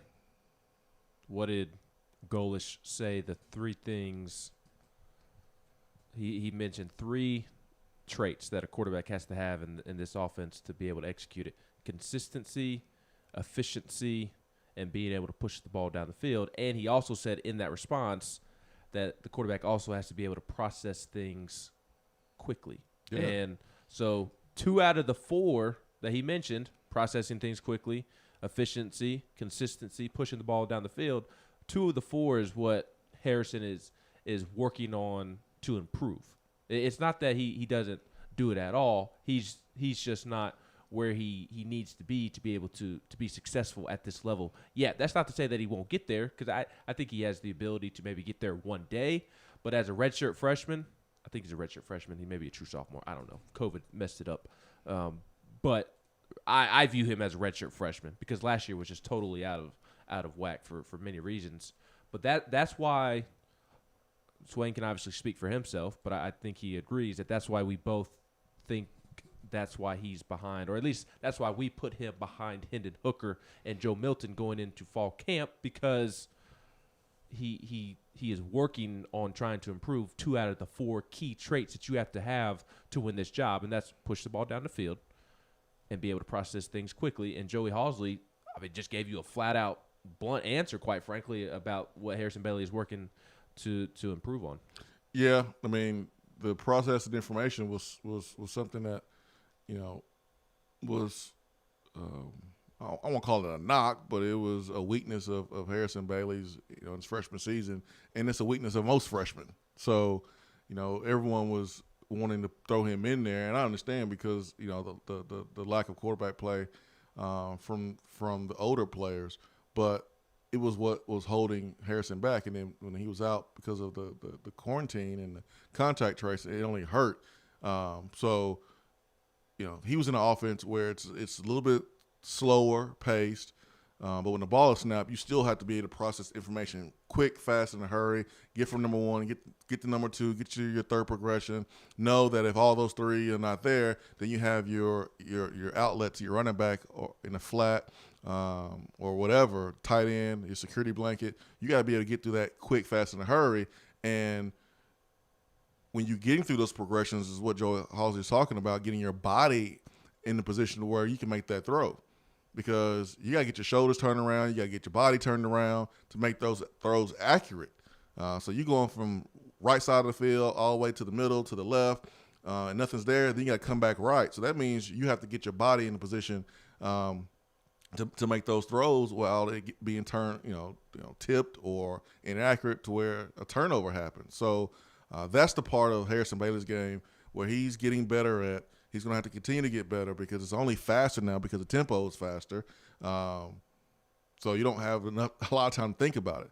Now, when the ball is snapped, it's really no different than it is when you have a slow offense because the defense is reacting. The defensive line is reacting. They may not disguise things as much just because they don't have time to because the ball is being snapped fast. But you got to be able to see, all right, man, it's cover two. This route inside this offensive play, this route's dead versus cover two. So let me work to my next progression. And you got to do it fast while a defensive end is bearing down on you. And if your offensive line, allows a edge rusher to kind of get upfield, now you got to step up in the pocket. And let's say you have someone right in your face, and you're about to get a hit. You got to step in the pocket and make a throw, knowing you're about to get hit. So it's just a lot of responsibility that comes with playing the position. And Harrison is progressing. I mean, yes. he is. So he's young. He is young. We've talked about it before as well. And to just put it bluntly and shorten the conversation up, the recruiting services did him a disservice. He was not a true high-level 4-star. He was not a 5-star. He wasn't. He wasn't a 5-star. He definitely was not a 5-star. And I say that the recruiting services did him dirty because he was ranked a 5-star, there's this expectation that he was going to be ready to play from day one. And that was very unfair to him because obviously he's not ready to play from day one. That doesn't mean that he doesn't have the tools or that he can't one day be a good quarterback at this level. He can. I do think he works hard and can be a productive college football quarterback. I truly do think that. But he's just not ready right now. He's not ready right now. He definitely wasn't ready last year. And I think he could be somewhat productive this year if he plays, if he wins the job. But I don't know that he's going to be the guy that gives Tennessee the best chance to win out of the four that are in the room. So I say all that to say that he's still going through the process of learning how to be a college quarterback. You say he's not ready right now. Do you mean like August the 6th, or are we talking like right now this year? Well, that to me that's a complicated question. Because I don't think that he's going to prove to be the best option. So like he doesn't have to be ready. So like it's weird. Like my answer is yes and no. As weird as that sounds, my answer is no, that he's not ready because he doesn't have to. Because I think there may be two guys in front of him that can go into the game before he does. It's a weird answer for me because I do think like if you threw him into the fire, that he would handle himself fairly well. That means he's ready. But I don't think he's as ready as two other guys in the room. Okay. You see where I'm kind of confused a little bit. Yeah, I'm confused. I mean, obviously. Yeah, if you, I just feel like if you're ready, he's not 100% ready. Okay. He's not 100% ready. I'm not, and I don't know that anybody in the room is 100% ready. Let me make that clear. But are we talking about in terms of August the 6th or like this season? This season. By the time the season rolls around. You don't think anybody's ready? I don't think Harrison will be ready. I don't think and when I say I don't think anybody's 100%, like I don't think Tennessee's going to have a guy that the staff has 100% faith and confidence in. I hope so. Yeah, but they're not going to have a guy that's like completely proven from week to week.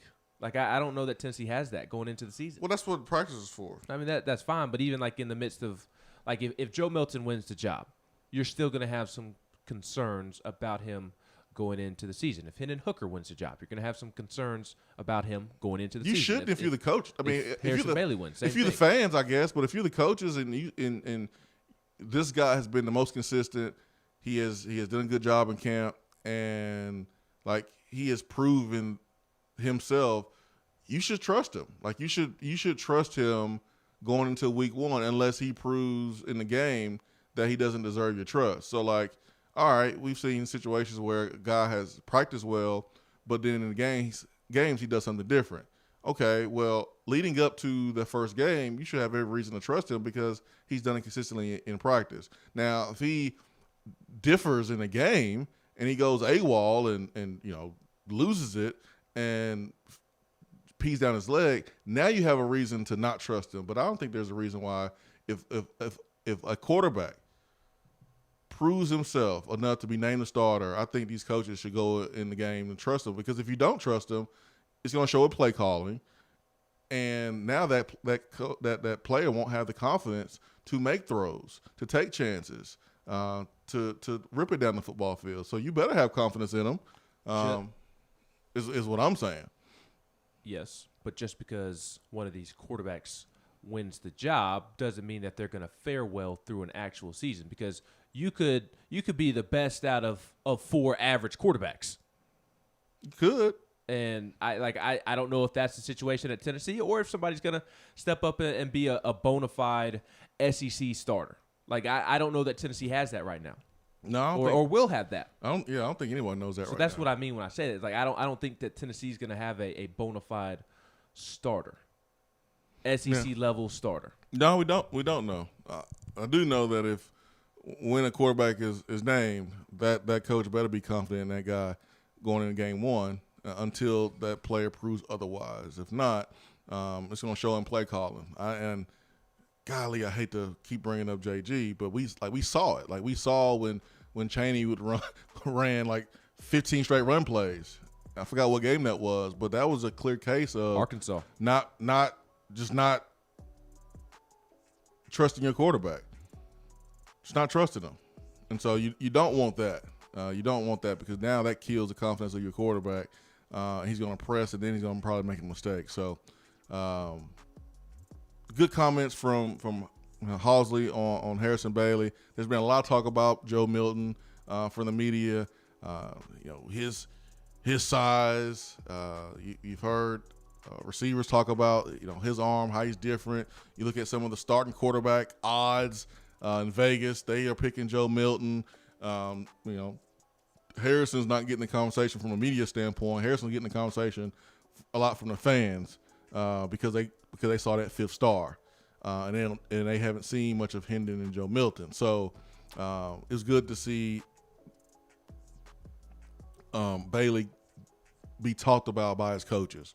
Also, Housley was asked about Brian Maurer, and we'll talk about that coming up next. Swain Event, be right back.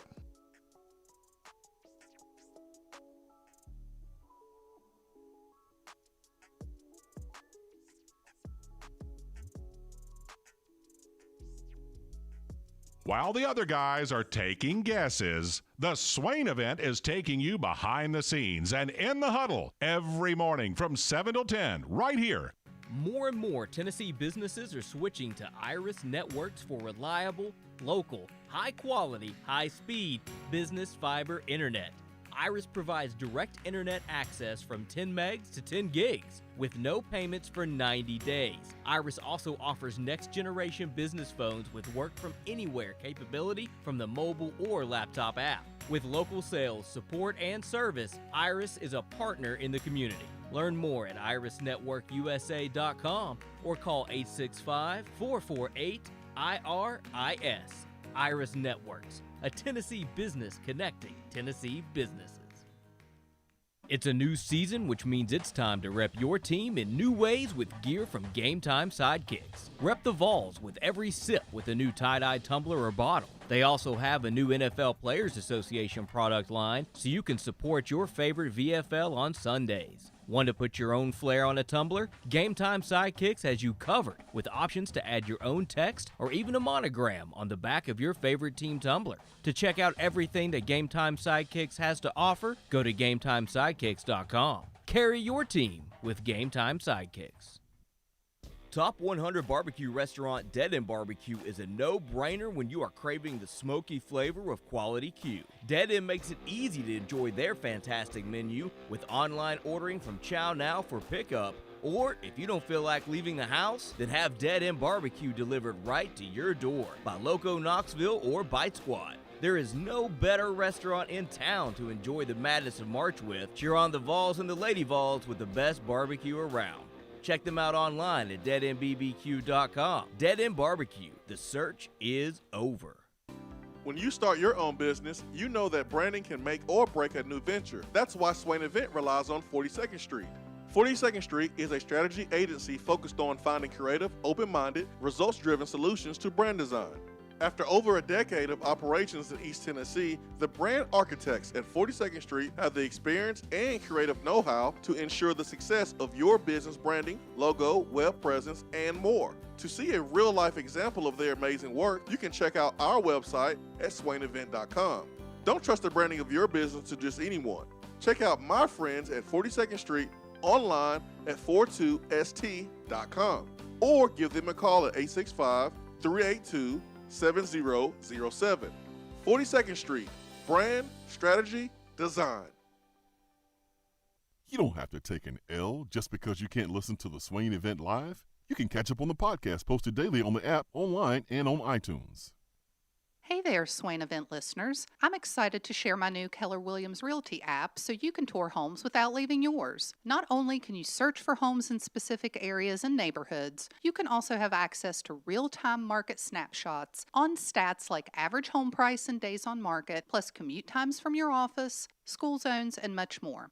Download my app today and get the most accurate information on buying, selling, and investing in real estate in your area. Just search for the Keller Williams Realty app and click on More in the lower right-hand corner. Type in Jennifer Morris in the Your Agent search bar, then save and you're set. And as always, feel free to reach out at 865-257-7897 or email me at jennifermorris865@gmail.com. We're here with Dr. Michael Carlson of Tennessee Regenerative Sports Medicine to discuss PRP, platelet-rich plasma. If you have orthopedic injuries such as shoulder pain, knee pain, Achilles tendonitis, or tennis elbow, you should give them a call. Good to be back, Jason. We specialize in non-surgical orthopedics, so we treat damaged tendons, ligaments, and joints, including rotator cuff injuries, knee injuries, and elbow and foot problems by using ultrasound-guided injections with PRP. And this form of treatment helps stimulate the body's own reparative process and assist in the healing of damaged tissue. Doc, what makes your training different than others? I've been practicing in Knoxville for over 26 years, and I'm certified in interventional regenerative orthopedic medicine through the American Academy of Orthopedic Medicine. They've been the leader in this form of treatment since 1983.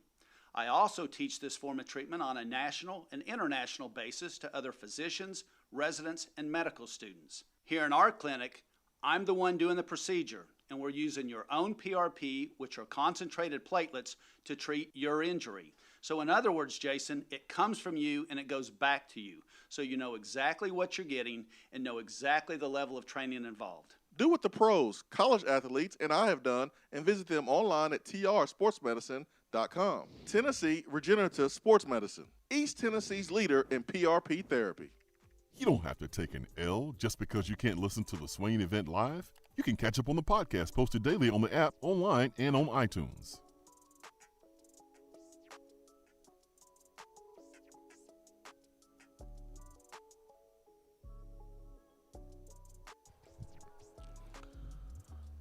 Eight 255-03.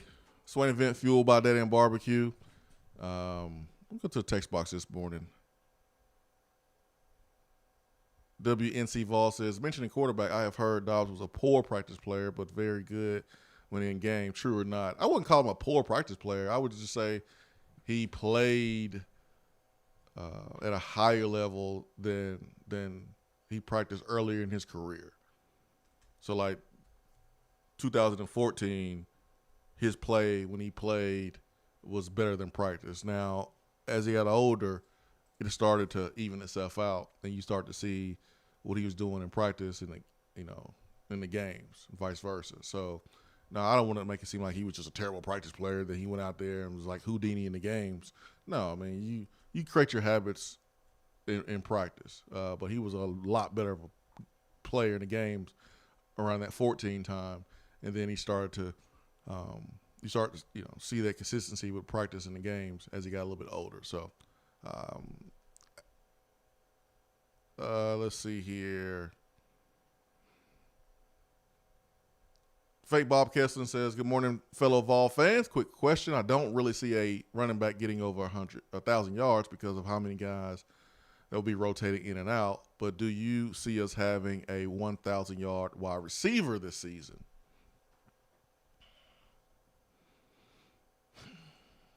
I think there's really no reason why you shouldn't have a 1,000-yard wide receiver this season. There's no reason why you should. I'm going to say turnover. I know it wasn't posed as a touchdown or turnover, but I don't see a 1,000-yard receiver just because of the uncertainty of the quarterback position. And I can see Jalen Hyatt and Velus taking some yards away from one another. Jimmy Callaway taking some yards away from some guys. I think Javonte Payton's going to catch. I guess this is a bold prediction, but I think Javonte Payton's going to have like 2 or 3 Josh Malone versus Appalachian State type of touchdowns. 60, 70 yards, just bombs. I can see that. I mean, and that takes 200 yards away from somebody if that were to happen. I mean, I look at Tennessee. They're obviously going to be playing more games this season because you got your SEC schedule and then you have your out-of-conference schedule. So you have 12 scheduled games. I look at Josh Palmer last year, who had 475 yards, which he was like, it didn't even seem like he had that, to be honest. So he had 33 catches, 475 yards. When you break it down, it's really not hard to do if you're playing in this type of offense that wants to take shots down the football field and wants to put up these amount of plays. Like Josh Heupel has had 1,000-yard receivers. Now, he might not have had a lot of tight ends, get a lot of balls, but like he's had 1,000-yard receivers. It's really hard for me to believe that he won't have one. I think the only reason why he won't is he'll have a couple guys that will get close, and maybe you spread out the wealth a little bit more.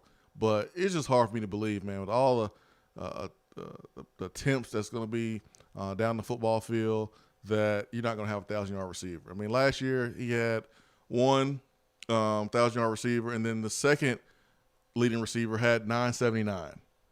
So 979, and then you had one 1,000-yard receiver that had 1,039. So you had two guys right there next to each other. I mean, and that was 2020. Looking at 2019 in Central Florida, I mean, he had a 1,000-yard receiver that had 1,200, and then the next guy had 830. I mean, it's hard for me to believe that we won't have one next year. So I'm gonna say yes. I'm gonna say there's gonna be one that has 1,000 yards. What I fear is that the second receiver, it'll be a significant drop off. Like, I want to see one receiver with 1,000 yards, the next one with 600 or more. I don't want that huge drop off. But as many attempts as this team is going to take, understanding you got to make big plays to help out your defense. The Joe Milton factor with his big arm, it's hard for me to believe, man, you're not going to be able to connect on those deep balls with the speed that we have and get those yardage. Hour number 3 coming up.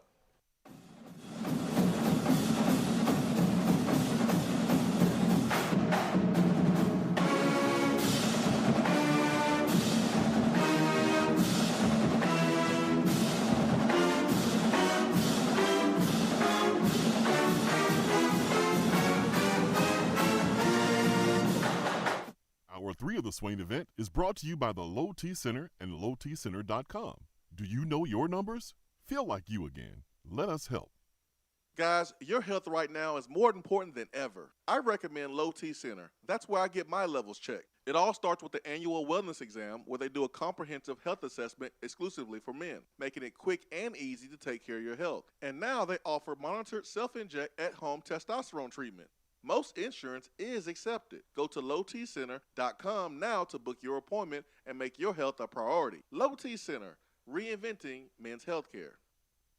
Out-of-town law firms have been swarming into East Tennessee lately. Firms from Memphis, Chattanooga, and Birmingham have stormed into the area. Wouldn't you rather do business with a local law firm? You know, a true neighbor. Marcos Garza and the pros at the Garza Law Firm are just that. They are our neighbors and friends that support local causes year-round. The Garza Law Firm works to serve you professionally on criminal matters, injuries and accident matters, and Social Security and disability filings. The Garza Law Firm is here for you at garzalaw.com. The Garza Law Firm. Let us help. More and more Tennessee businesses are switching to Iris Networks for reliable, local, high-quality, high-speed business fiber internet.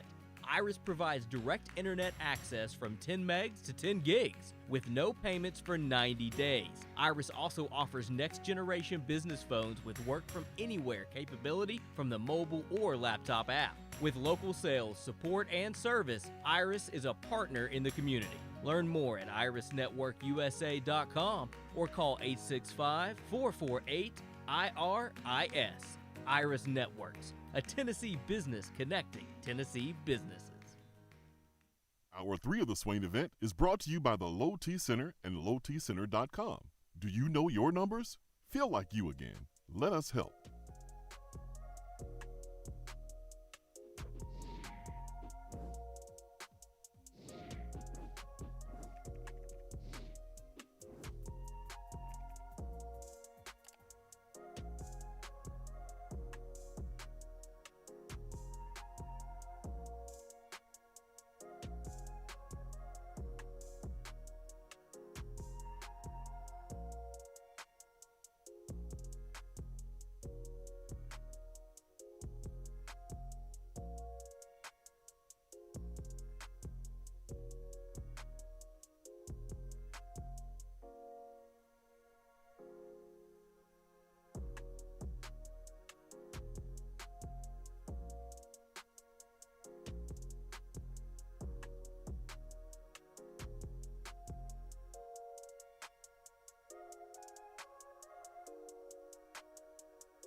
SC Vol says, how many passing yards do you think QB1 will have? And then in parentheses, he put Milton.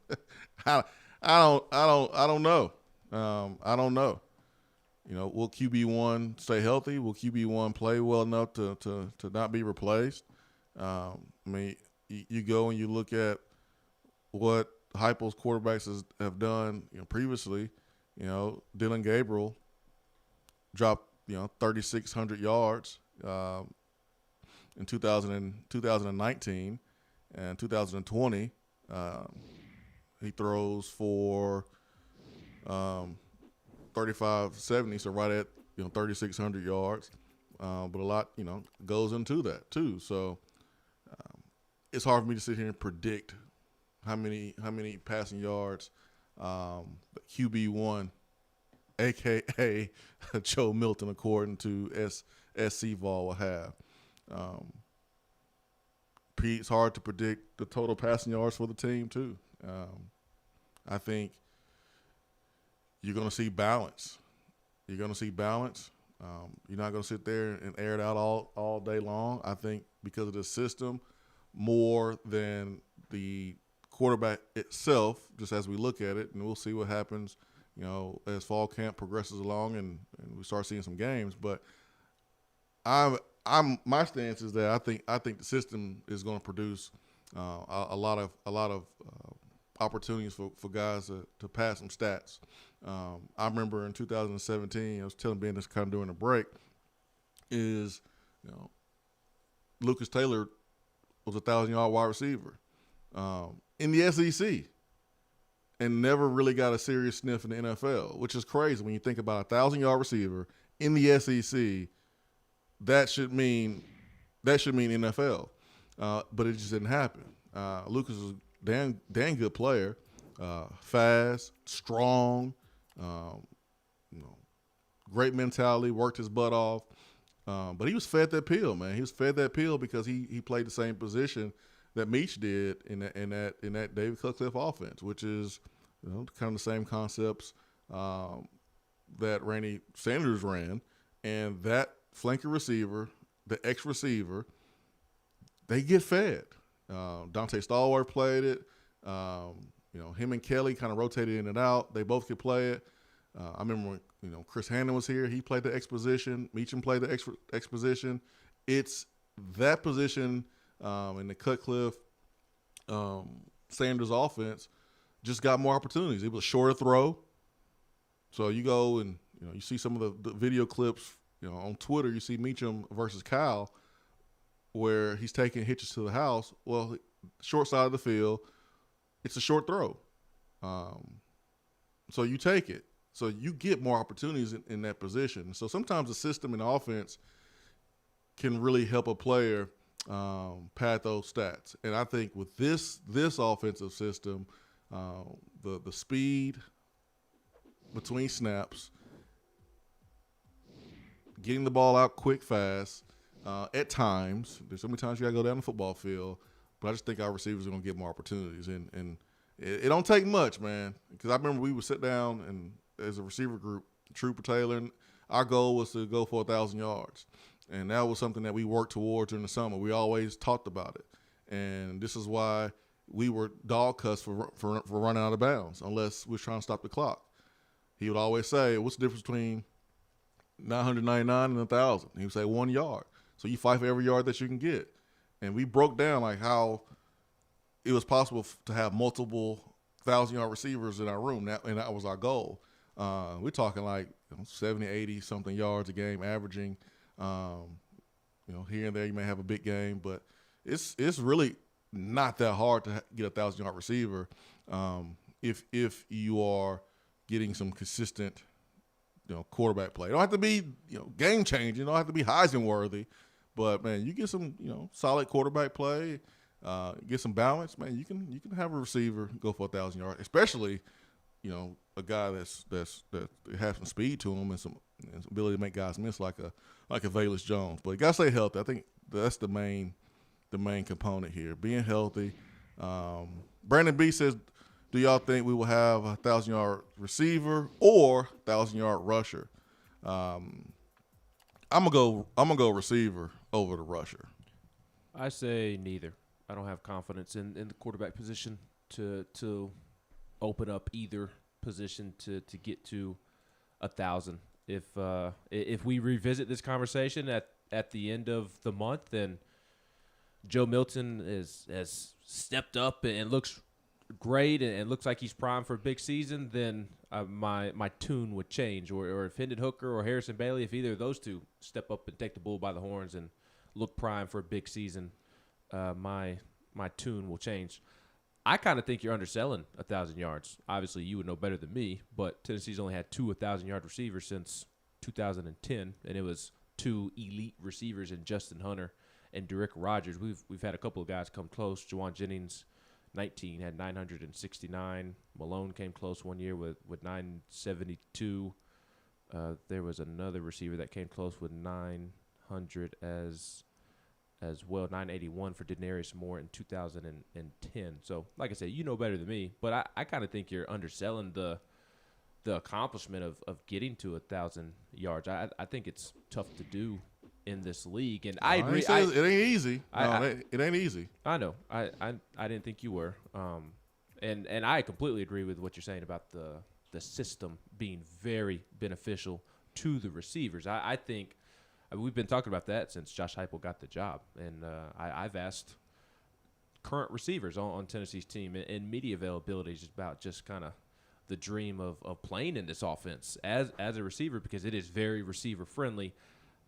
I just think that as the quarterback position currently sits as a huge question mark, I just think it kind of nullifies that point. I'm not willing to say that the system is going to get a receiver 1,000 yards until I know the person running the system is adequate enough to help them get to 1,000 yards. That's why I'm hesitant to say that Tennessee will have 1,000. I do think Velus, as of right now, again, this is with the quarterback position still remaining a question mark.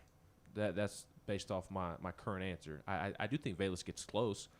I think Jalen has a good year, and I think Velus has more yards than Jalen, but I think Jalen gets decently close as well. So we'll see how it plays out. To me, I'm just hesitant to say that Tennessee's going to have 1,000-yard receiver just simply because the quarterback question is a huge, or the quarterback position is a huge question mark. And and the stats doesn't reflect team success either. So, I mean, if you're getting beat and you out there down, multiple touchdowns, you're gonna be throwing the football, and so you're gonna have an opportunity to get your stats up in that way. It's always better when you're winning, but think about it in that way too. There's gonna be more possessions for this offense that we've seen in the last couple of years, and so there's just more opportunities. But those guys you read off that they got close to 1,000 yards. That's why you fight for every yard. You don't go down. That's the difference between one pass or 10 passes where you could have dove or fought for that one extra yard. It adds up over time. So it's not easy, but after you break it down, it's like, oh, okay, it's certainly doable. Obtainable. It's very, very doable. But you got to have guys healthy, and it helps when you're playing a bowl game, playing an extra game. That helps too. I just hate for the receiver's sake that their production is so reliant on the most important position in sports, because if the quarterback production is the same as last year, which I don't think it will be, but if it were, then, I mean, Velus or Jalen or Peyton, Callaway, I mean, they won't even sniff 1,000 yards. They'd be lucky to get to 500 yards, and that's in the same system, but it's because the quarterback is negating the system that is being run. So I hope that they can get adequate quarterback play, because I think Jalen is a 1,000-yard receiver because of his speed and his ability to take the top off of the defense, and Velus is just a really, really good receiver and has the ability to be a 1,000-yard receiver. So I would hate to see that kind of those talents wasted, essentially, if Tennessee can't find adequate quarterback play. If you want to be a 1,000-yard performer, whether running back or receiver, you're gonna have to break some tackles. Yeah, you're not gonna achieve that milestone by just running behind defenses.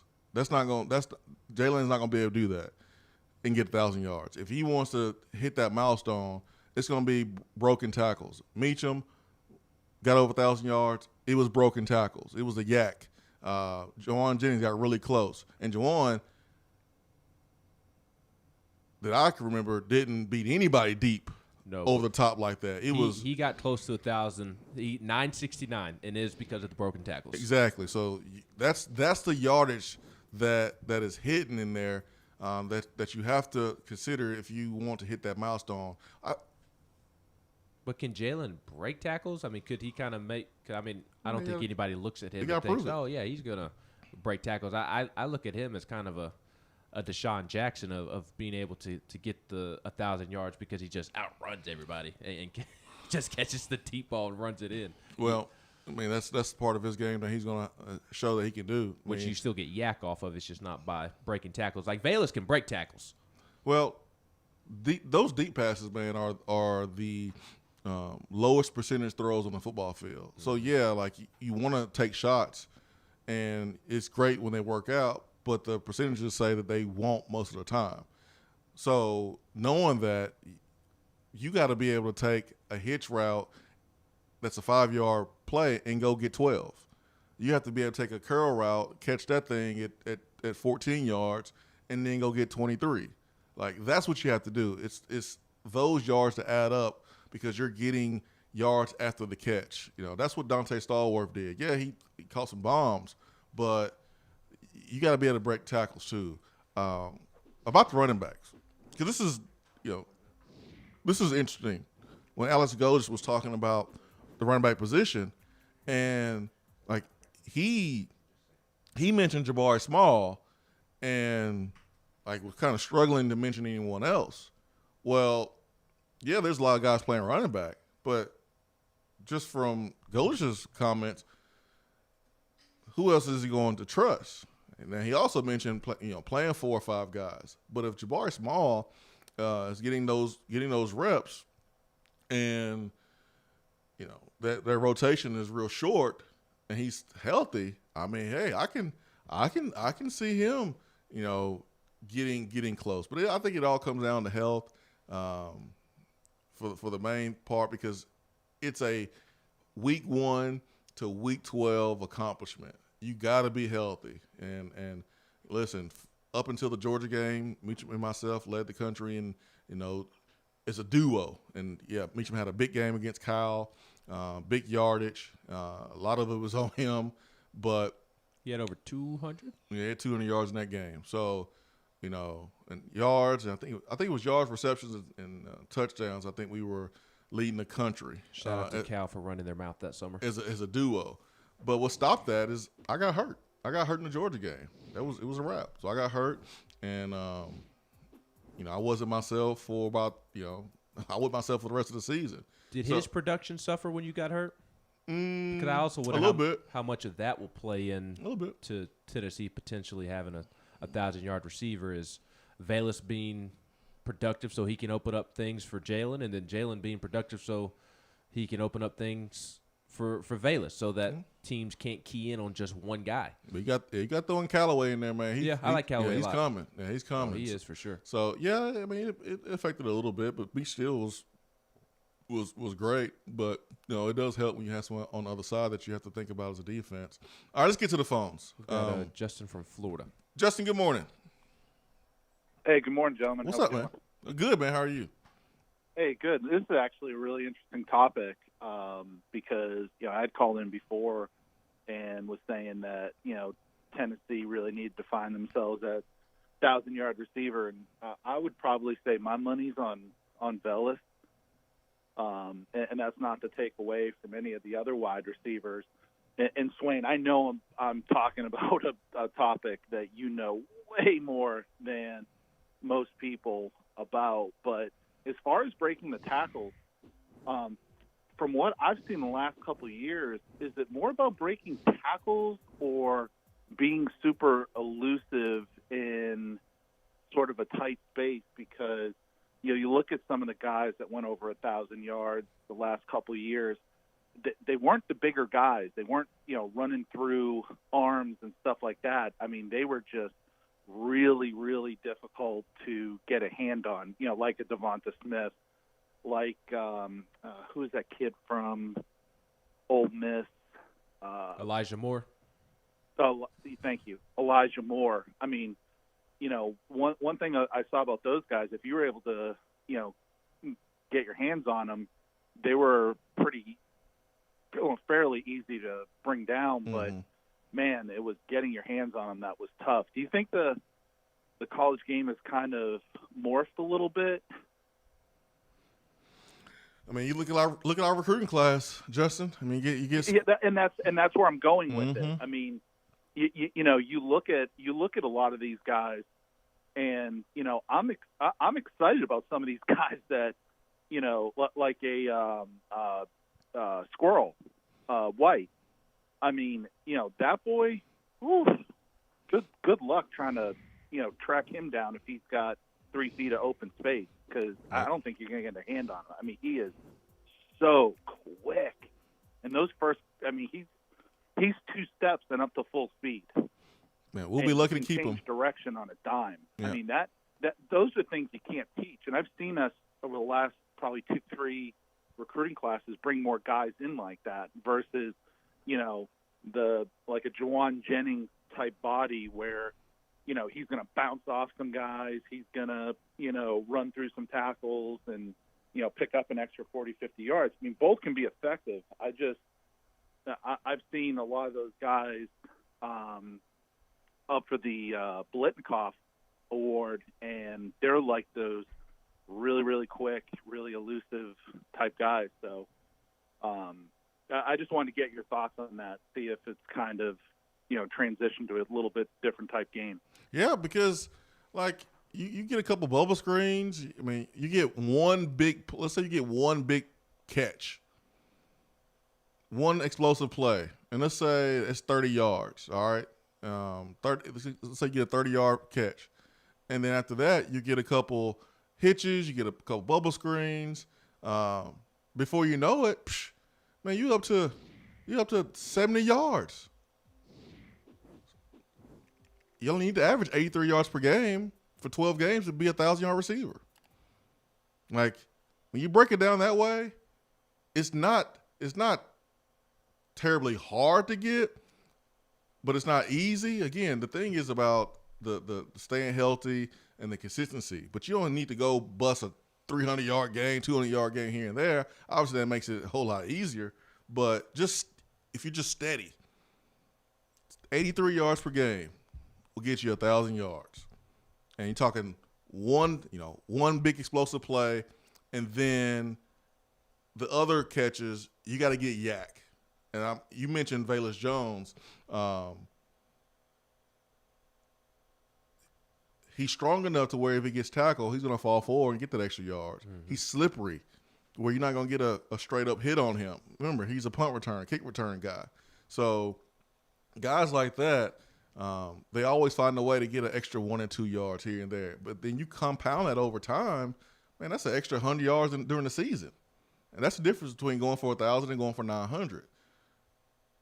And you don't understand. We broke this conversation down to like a T in meeting rooms when Trooper was our coach, because that was our goal, was to have multiple 1,000-yard receivers. And we talked about exactly what it was going to take to do it and the habits that we had to create in practice to be able to achieve it.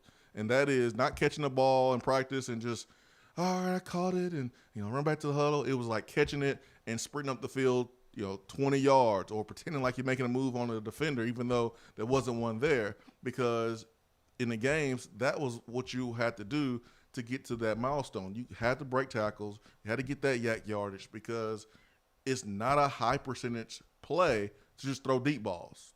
It's hard to complete. But you're going to complete some, but you can't rely on it. That's why the curl route is probably the most consistent route in football, because you get the depth, but then you also get the receiver working back to the quarterback. It's just a higher percentage throw. If it's thrown on time, that could be a 20-yard play. If you get great timing, great separation, and then you break the attacker from the DB, that's 20 yards before pursuit get to you.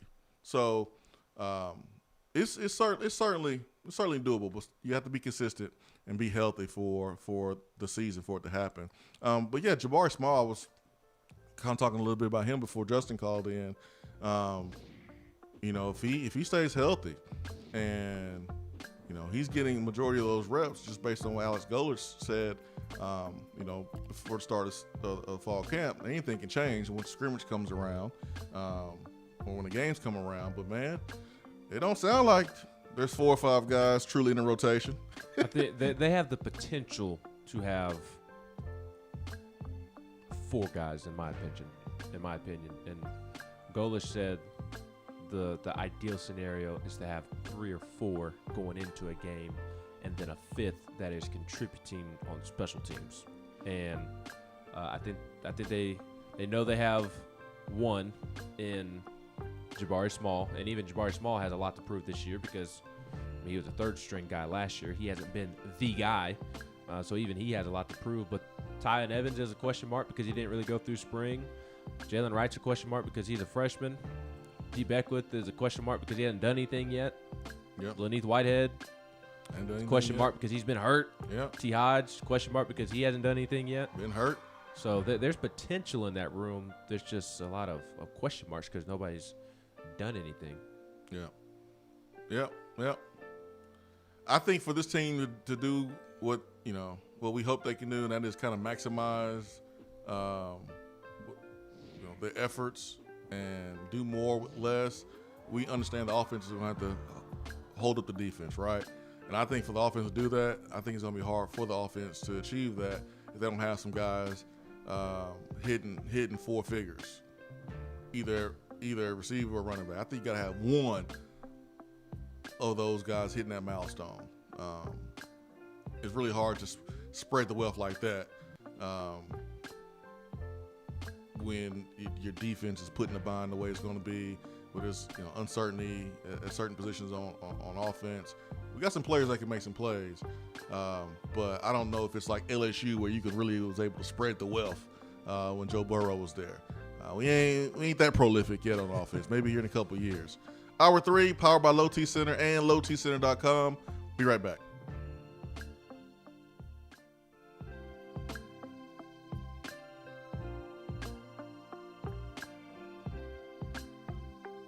Hour 3 of the Swain Event is brought to you by the Low T Center and lowtcenter.com.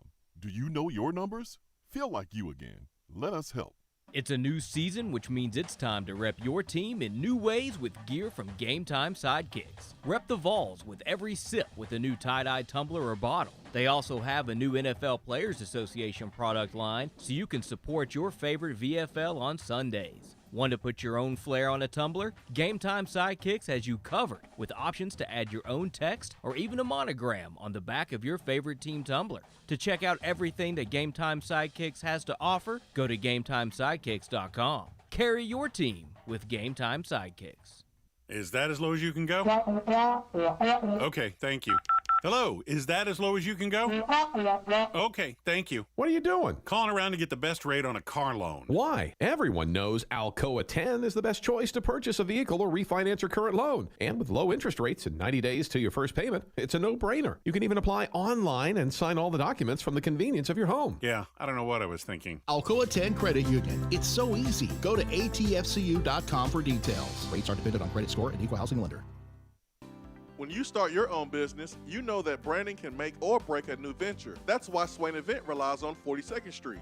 42nd Street is a strategy agency focused on finding creative, open-minded, results-driven solutions to brand design. After over a decade of operations in East Tennessee, the brand architects at 42nd Street have the experience and creative know-how to ensure the success of your business branding, logo, web presence, and more. To see a real-life example of their amazing work, you can check out our website at swainevent.com. Don't trust the branding of your business to just anyone. Check out my friends at 42nd Street online at 42st.com or give them a call at 865-382-7007. 42nd Street, brand, strategy, design. Top 100 barbecue restaurant Dead End Barbecue is a no-brainer when you are craving the smoky flavor of quality Q. Dead End makes it easy to enjoy their fantastic menu with online ordering from Chow Now for pickup. Or if you don't feel like leaving the house, then have Dead End Barbecue delivered right to your door by Loco Knoxville or Bite Squad. Cheer on your favorite team with the best barbecue around. Check them out online at deadendbbq.com. Dead End Barbecue. The search is over. If you want to get in on the conversation, call the Iris Networks hotline at 865-200-5503. Grow your business with Iris Networks high-speed fiber internet. irisnetworksusa.com.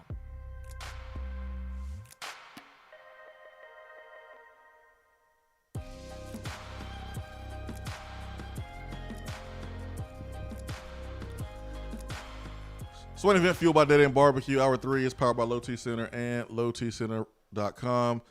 Healer in the month of August. Take advantage of their special where with the purchase of a new tankless water heater, you can get a free Yeti Tundra cooler. And with the purchase of a new VAC system, you can get a free Traeger wood pellet grill.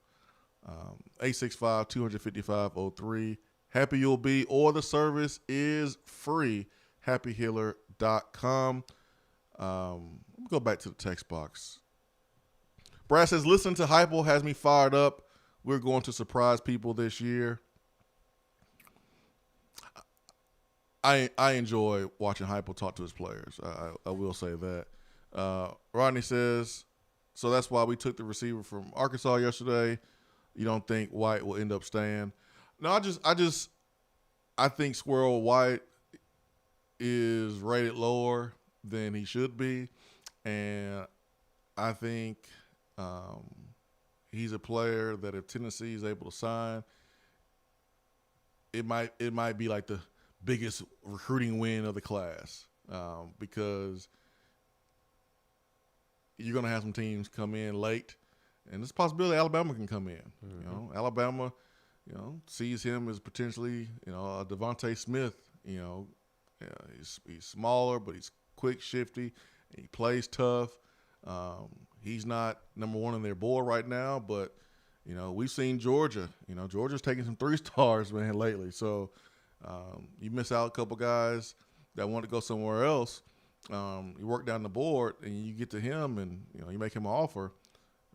That's going to be, it's going to be hard to beat out Alabama if Alabama wants to get Squirrel White. So I don't know at this very moment if Tennessee took a receiver, the fourth one of this class, because,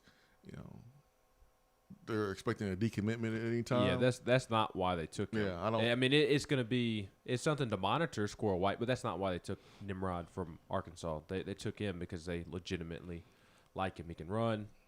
He impressed with his ability to run routes and kind of the way that he moves within the routes, fluidity, getting in and out of his breaks and whatnot. He's a different receiver too. Nimrod's a different receiver than White. So yeah. Nimrod is more of an outside receiver, 6'2", 185, and Squirrel. Not saying he can't play outside, but he's a different type of receiver. He's like if everything goes according to plan, he's like a Kadarius Toney. Yes. A guy that Justin was just talking about in his phone call. A guy that not going to break tackles the way that you traditionally think about breaking tackles, but a guy that going to be tough to get your hands on. Good luck trying to. Yeah, he just make you miss. Correct. Yeah, it's different. As of right now, no, they did not take the kid from Arkansas, Nimrod, because they think Squirrel is leaving.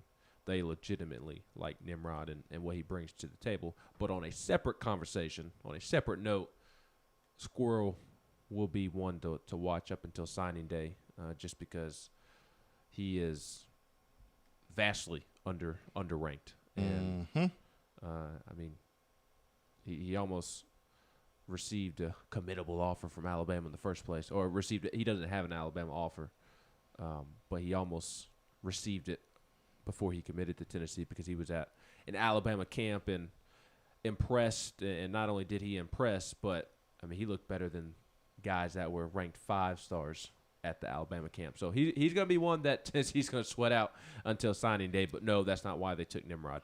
That's why when you see these rankings, you know, in the summer, you take them with a grain of salt because you just don't know. A player may go into camp, outplay the highly 4-star, 5-star, and then guess what happened? That highly 4-star, 5-star slides down, and the other guy goes up. So you got to take it with a grain of salt, let it play out. But if you know Tennessee's unable to secure Squirrel White, man, there's a player that Kentucky just got a commitment from, Anthony Jordan, the fastest dude in college football, and high school football, and he's small, he's 5'11", 160, and he reminds me of Squirrel White. Squirrel may be a little bit more shiftier, but speed kills. And it doesn't help that on top of the whole camp thing that you just talked about, he's in Alabama's backyard. So if he has a great senior season, Alabama's going to be well aware. It's not like Squirrel's out in Utah, and it's less likely for Alabama to find out about him. But he's in their backyard. So we need Squirrel to have a solid senior season. Don't have too great of a senior season, please, Squirrel. Have a good senior season.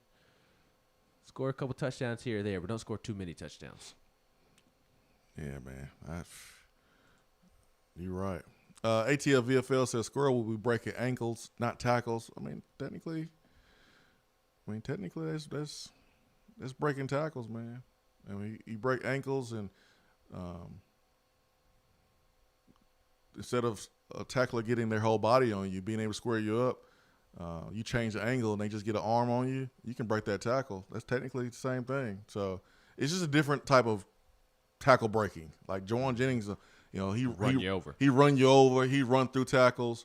But if someone gets their hand on you and they can't bring you down, it's really the same, same thing. It's really considered breaking a tackle. It's just different. Mm-hmm. Small guys break tackles differently than bigger guys. But it all comes down to, can you make plays in space? If we get you the football, can you go get more for us? And these are the guys that offensive players want to go out and recruit. We don't want to bring guys in that runs through a wide open hole and gets tackled 2 arms, 2 legs in open space by a safety. Like, we don't want that. It looks like, you got hog-tied in space. Let those guys go play, at a smaller conference. We want guys that can make people miss in space. Those are your difference makers between your 3-star, 4-star, 5-star guys who can make things happen in space. Floyd says, is everything good with Jalen Wright? He put something on Twitter last night, and all of his Tennessee stuff is gone.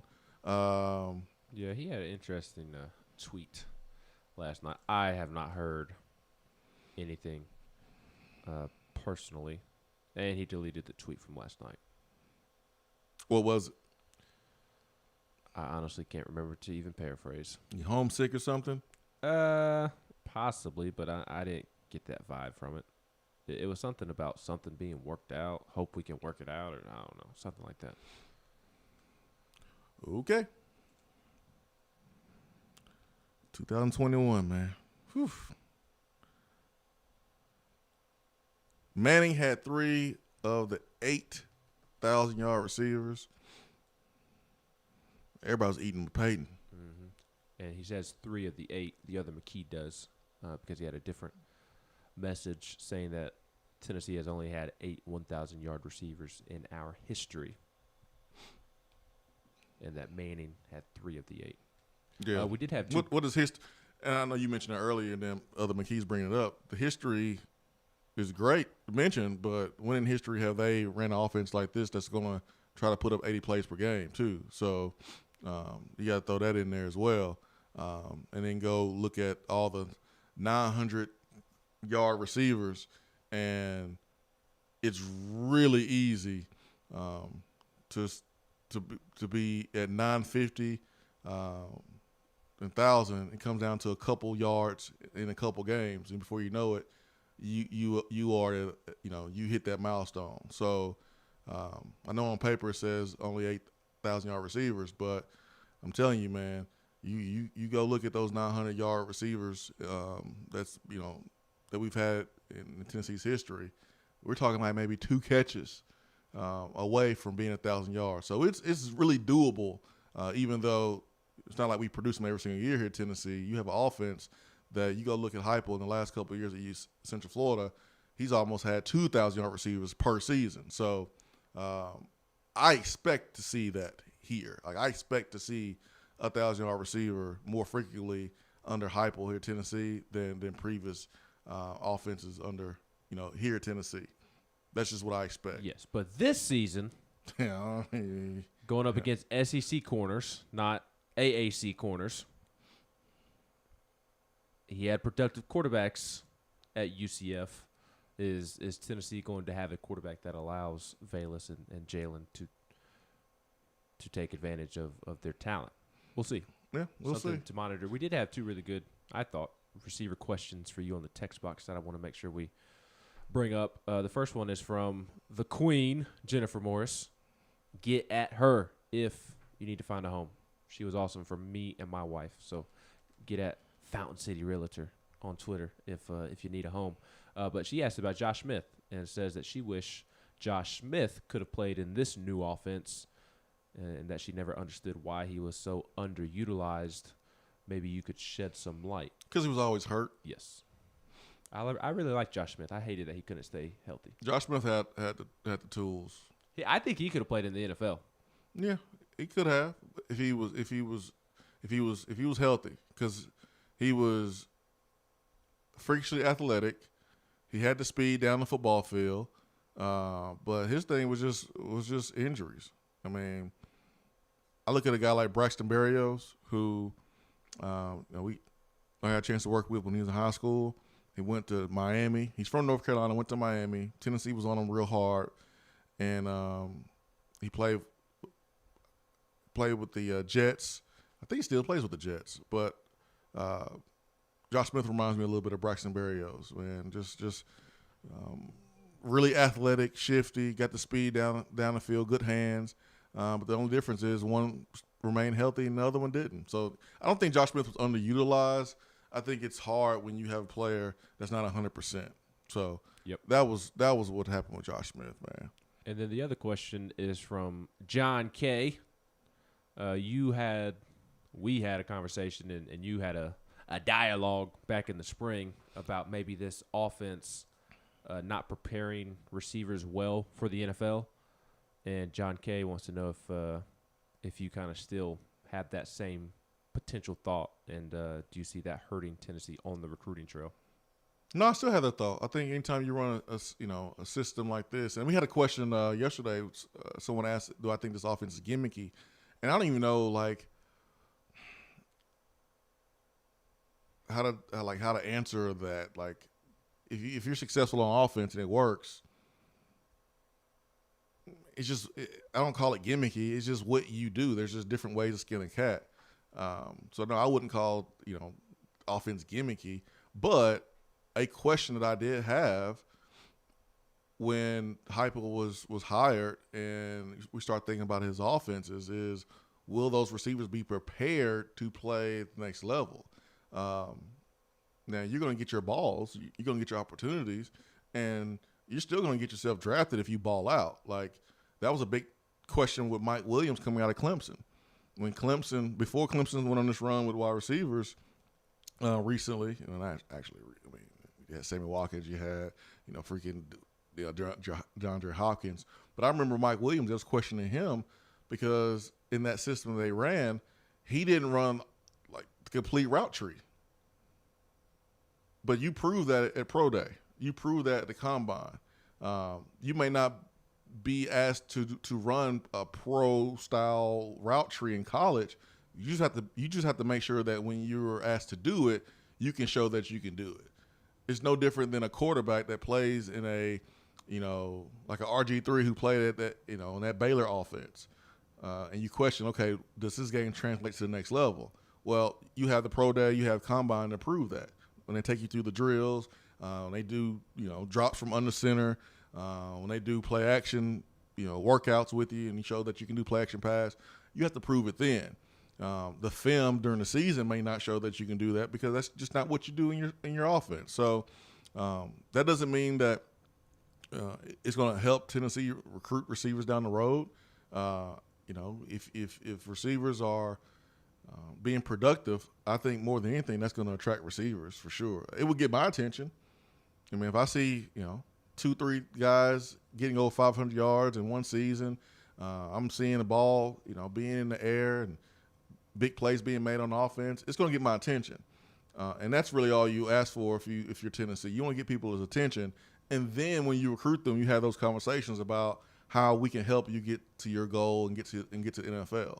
And then that player makes a decision on if that team can do that for them. So yeah, I still feel like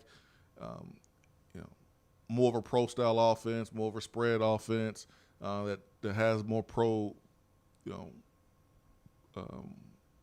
a pro route tree is going to prepare you, but that doesn't mean that time in between your last snap of college football and pro day that you can't prepare yourself and run those routes to show that you can do that. If you're shifty, you can change directions, you can catch the football, you have good body control, you run good routes, you'll be just fine. You pretty much just answered what I was going to ask you, but is it more important for a college receiver to show to the NFL that they have the athleticism and like the tools to be able to run routes that they maybe haven't run yet, or is it more important to show that you are a versatile route runner? Because I feel like if your speed and quick twitch ability is on full display, then that should pretty well show teams that although I didn't run a lot of routes in college, that I have the ability to if I'm asked to. It's more important that you possess those qualities. Yeah, that's what I was So saying.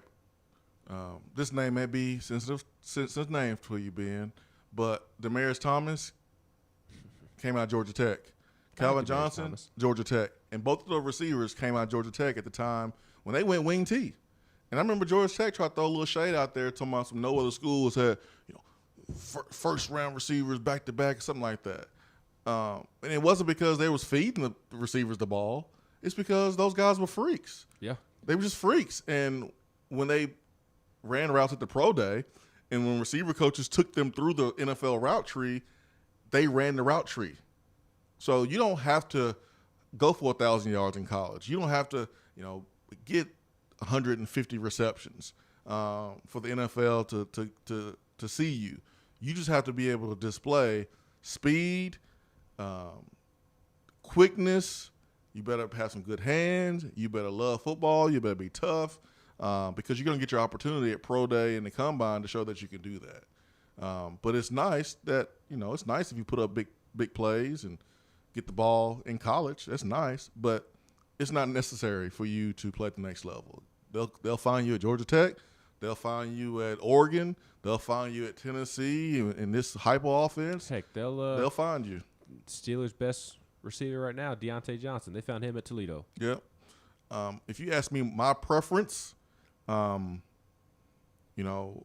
preference is having the best of both worlds. I want the ball to be in the air, but at the same time, I want a coach that I know that has done a good job of developing players to the next level. Like, I want that track record. That was one of the reasons why I picked Tennessee. I saw Pat Washington had coached, several guys, and they made it to the NFL. And I saw where Tennessee was pretty balanced at throwing the football. They pushed the ball down the field. So for me, those two things were important. So don't worry, that Tennessee won't attract receivers or Tennessee receivers won't be successful at the next level. It's really their decision. It's the work that they put in to determine that. And that's something that, these receivers need to understand. Like, the goal is to win. Yeah, we want to help you get to the league, and we can do both, but this is our system. And it may not include running the entire route tree. So what you need to do is make sure that you can change directions, that you're strong, in shape, as fast as you can be. You got the jug machines right there. You can catch 1,000 balls a day if you want to. You got to do work on your own. And then when it comes time for you to be evaluated, you better get with someone and work on those routes that the NFL wants to see. You'll be just fine. Can a receivers coach in college, like Cody Burns, you may not feel comfortable answering this question.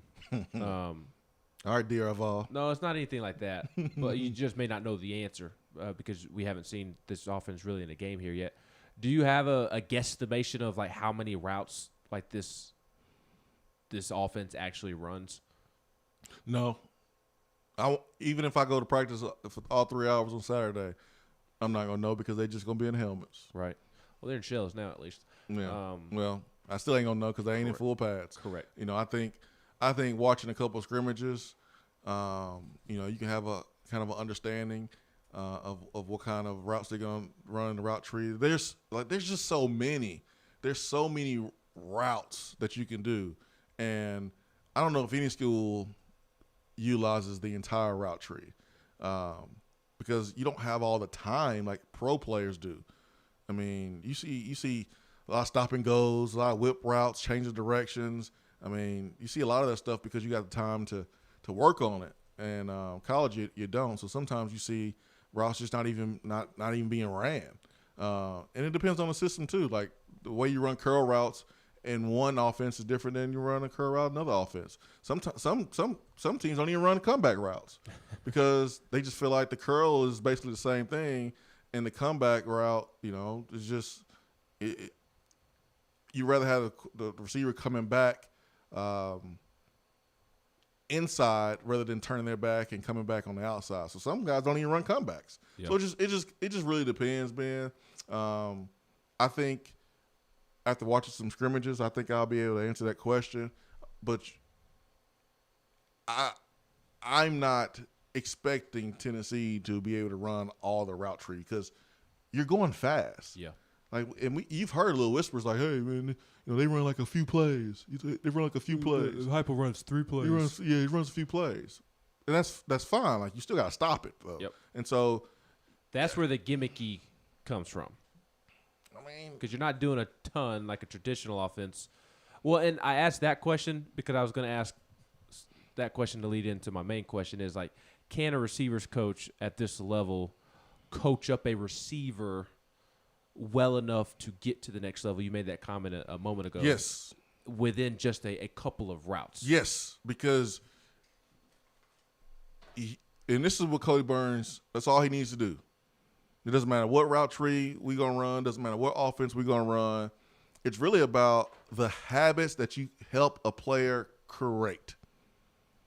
That's what prepares you for the next level. And for the most part, do all of those habits, like if they're running 5 or 6 routes, do the habits of those 5 or 6 routes translate into an offense with 10 routes, into those other routes that you don't run? For me, it's not about the routes. It's about creating the good habits that start from your stance. So it's Cody Burns, and I don't know this because I haven't been to fall practice yet. I'll be there tomorrow.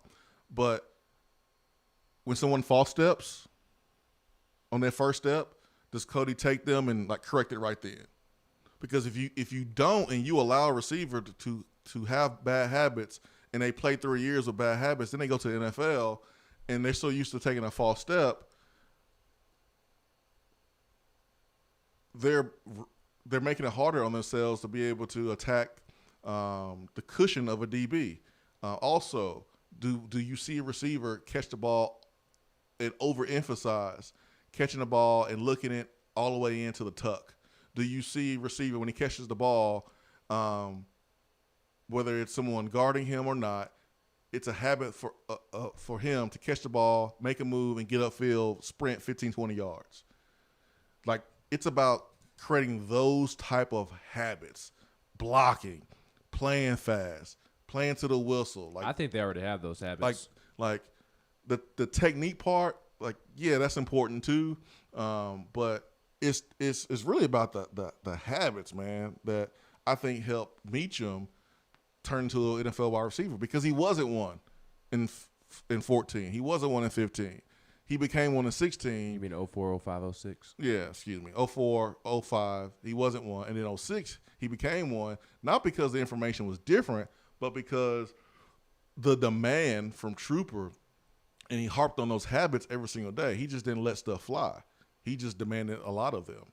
Just like he demanded a lot for the the running backs in 04, and he had never been a running back coach. But his attention to detail and the habits he made the running backs create, it's why they both rushed for 1,000 yards, which is the first time in Tennessee history that two running backs did it in the same season, Joe Riggs and Cedric Houston. So it wasn't like Trooper's like superb running back knowledge. It was the habits that he enforced.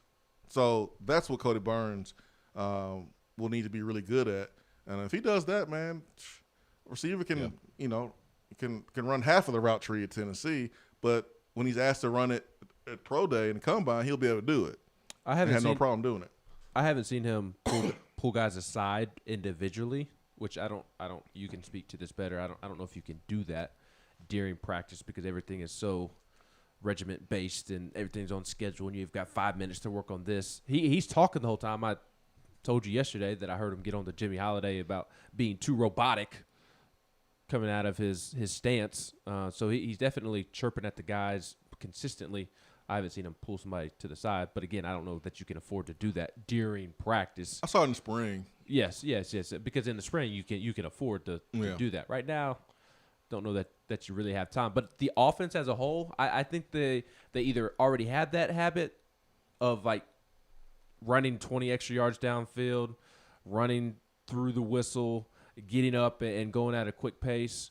They either already have that habit or they're very close to having that habit because they have a drill designated right after they go through individual work where it's the offense line. It's kind of like 7-on-7, except it's 11-on-11 without a defense. And it's just hiking the ball, handing it off to a running back, and running 20 yards down the field and then getting back to the line of scrimmage. That's the sole purpose of that drill. And they go from one goal, 10-yard line to the other 10-yard line. And the whole purpose is, all right, hand it off, go 20 yards down the field. Receivers run down the field. O-line, they have like walk-ons in front of them with a blocking dummy. They're blocking through 5-10 yards and then sprint down to snap the ball. That's a little bit different than what I'm talking about. That's the offense working together to create a habit that allows them to be able to go up tempo.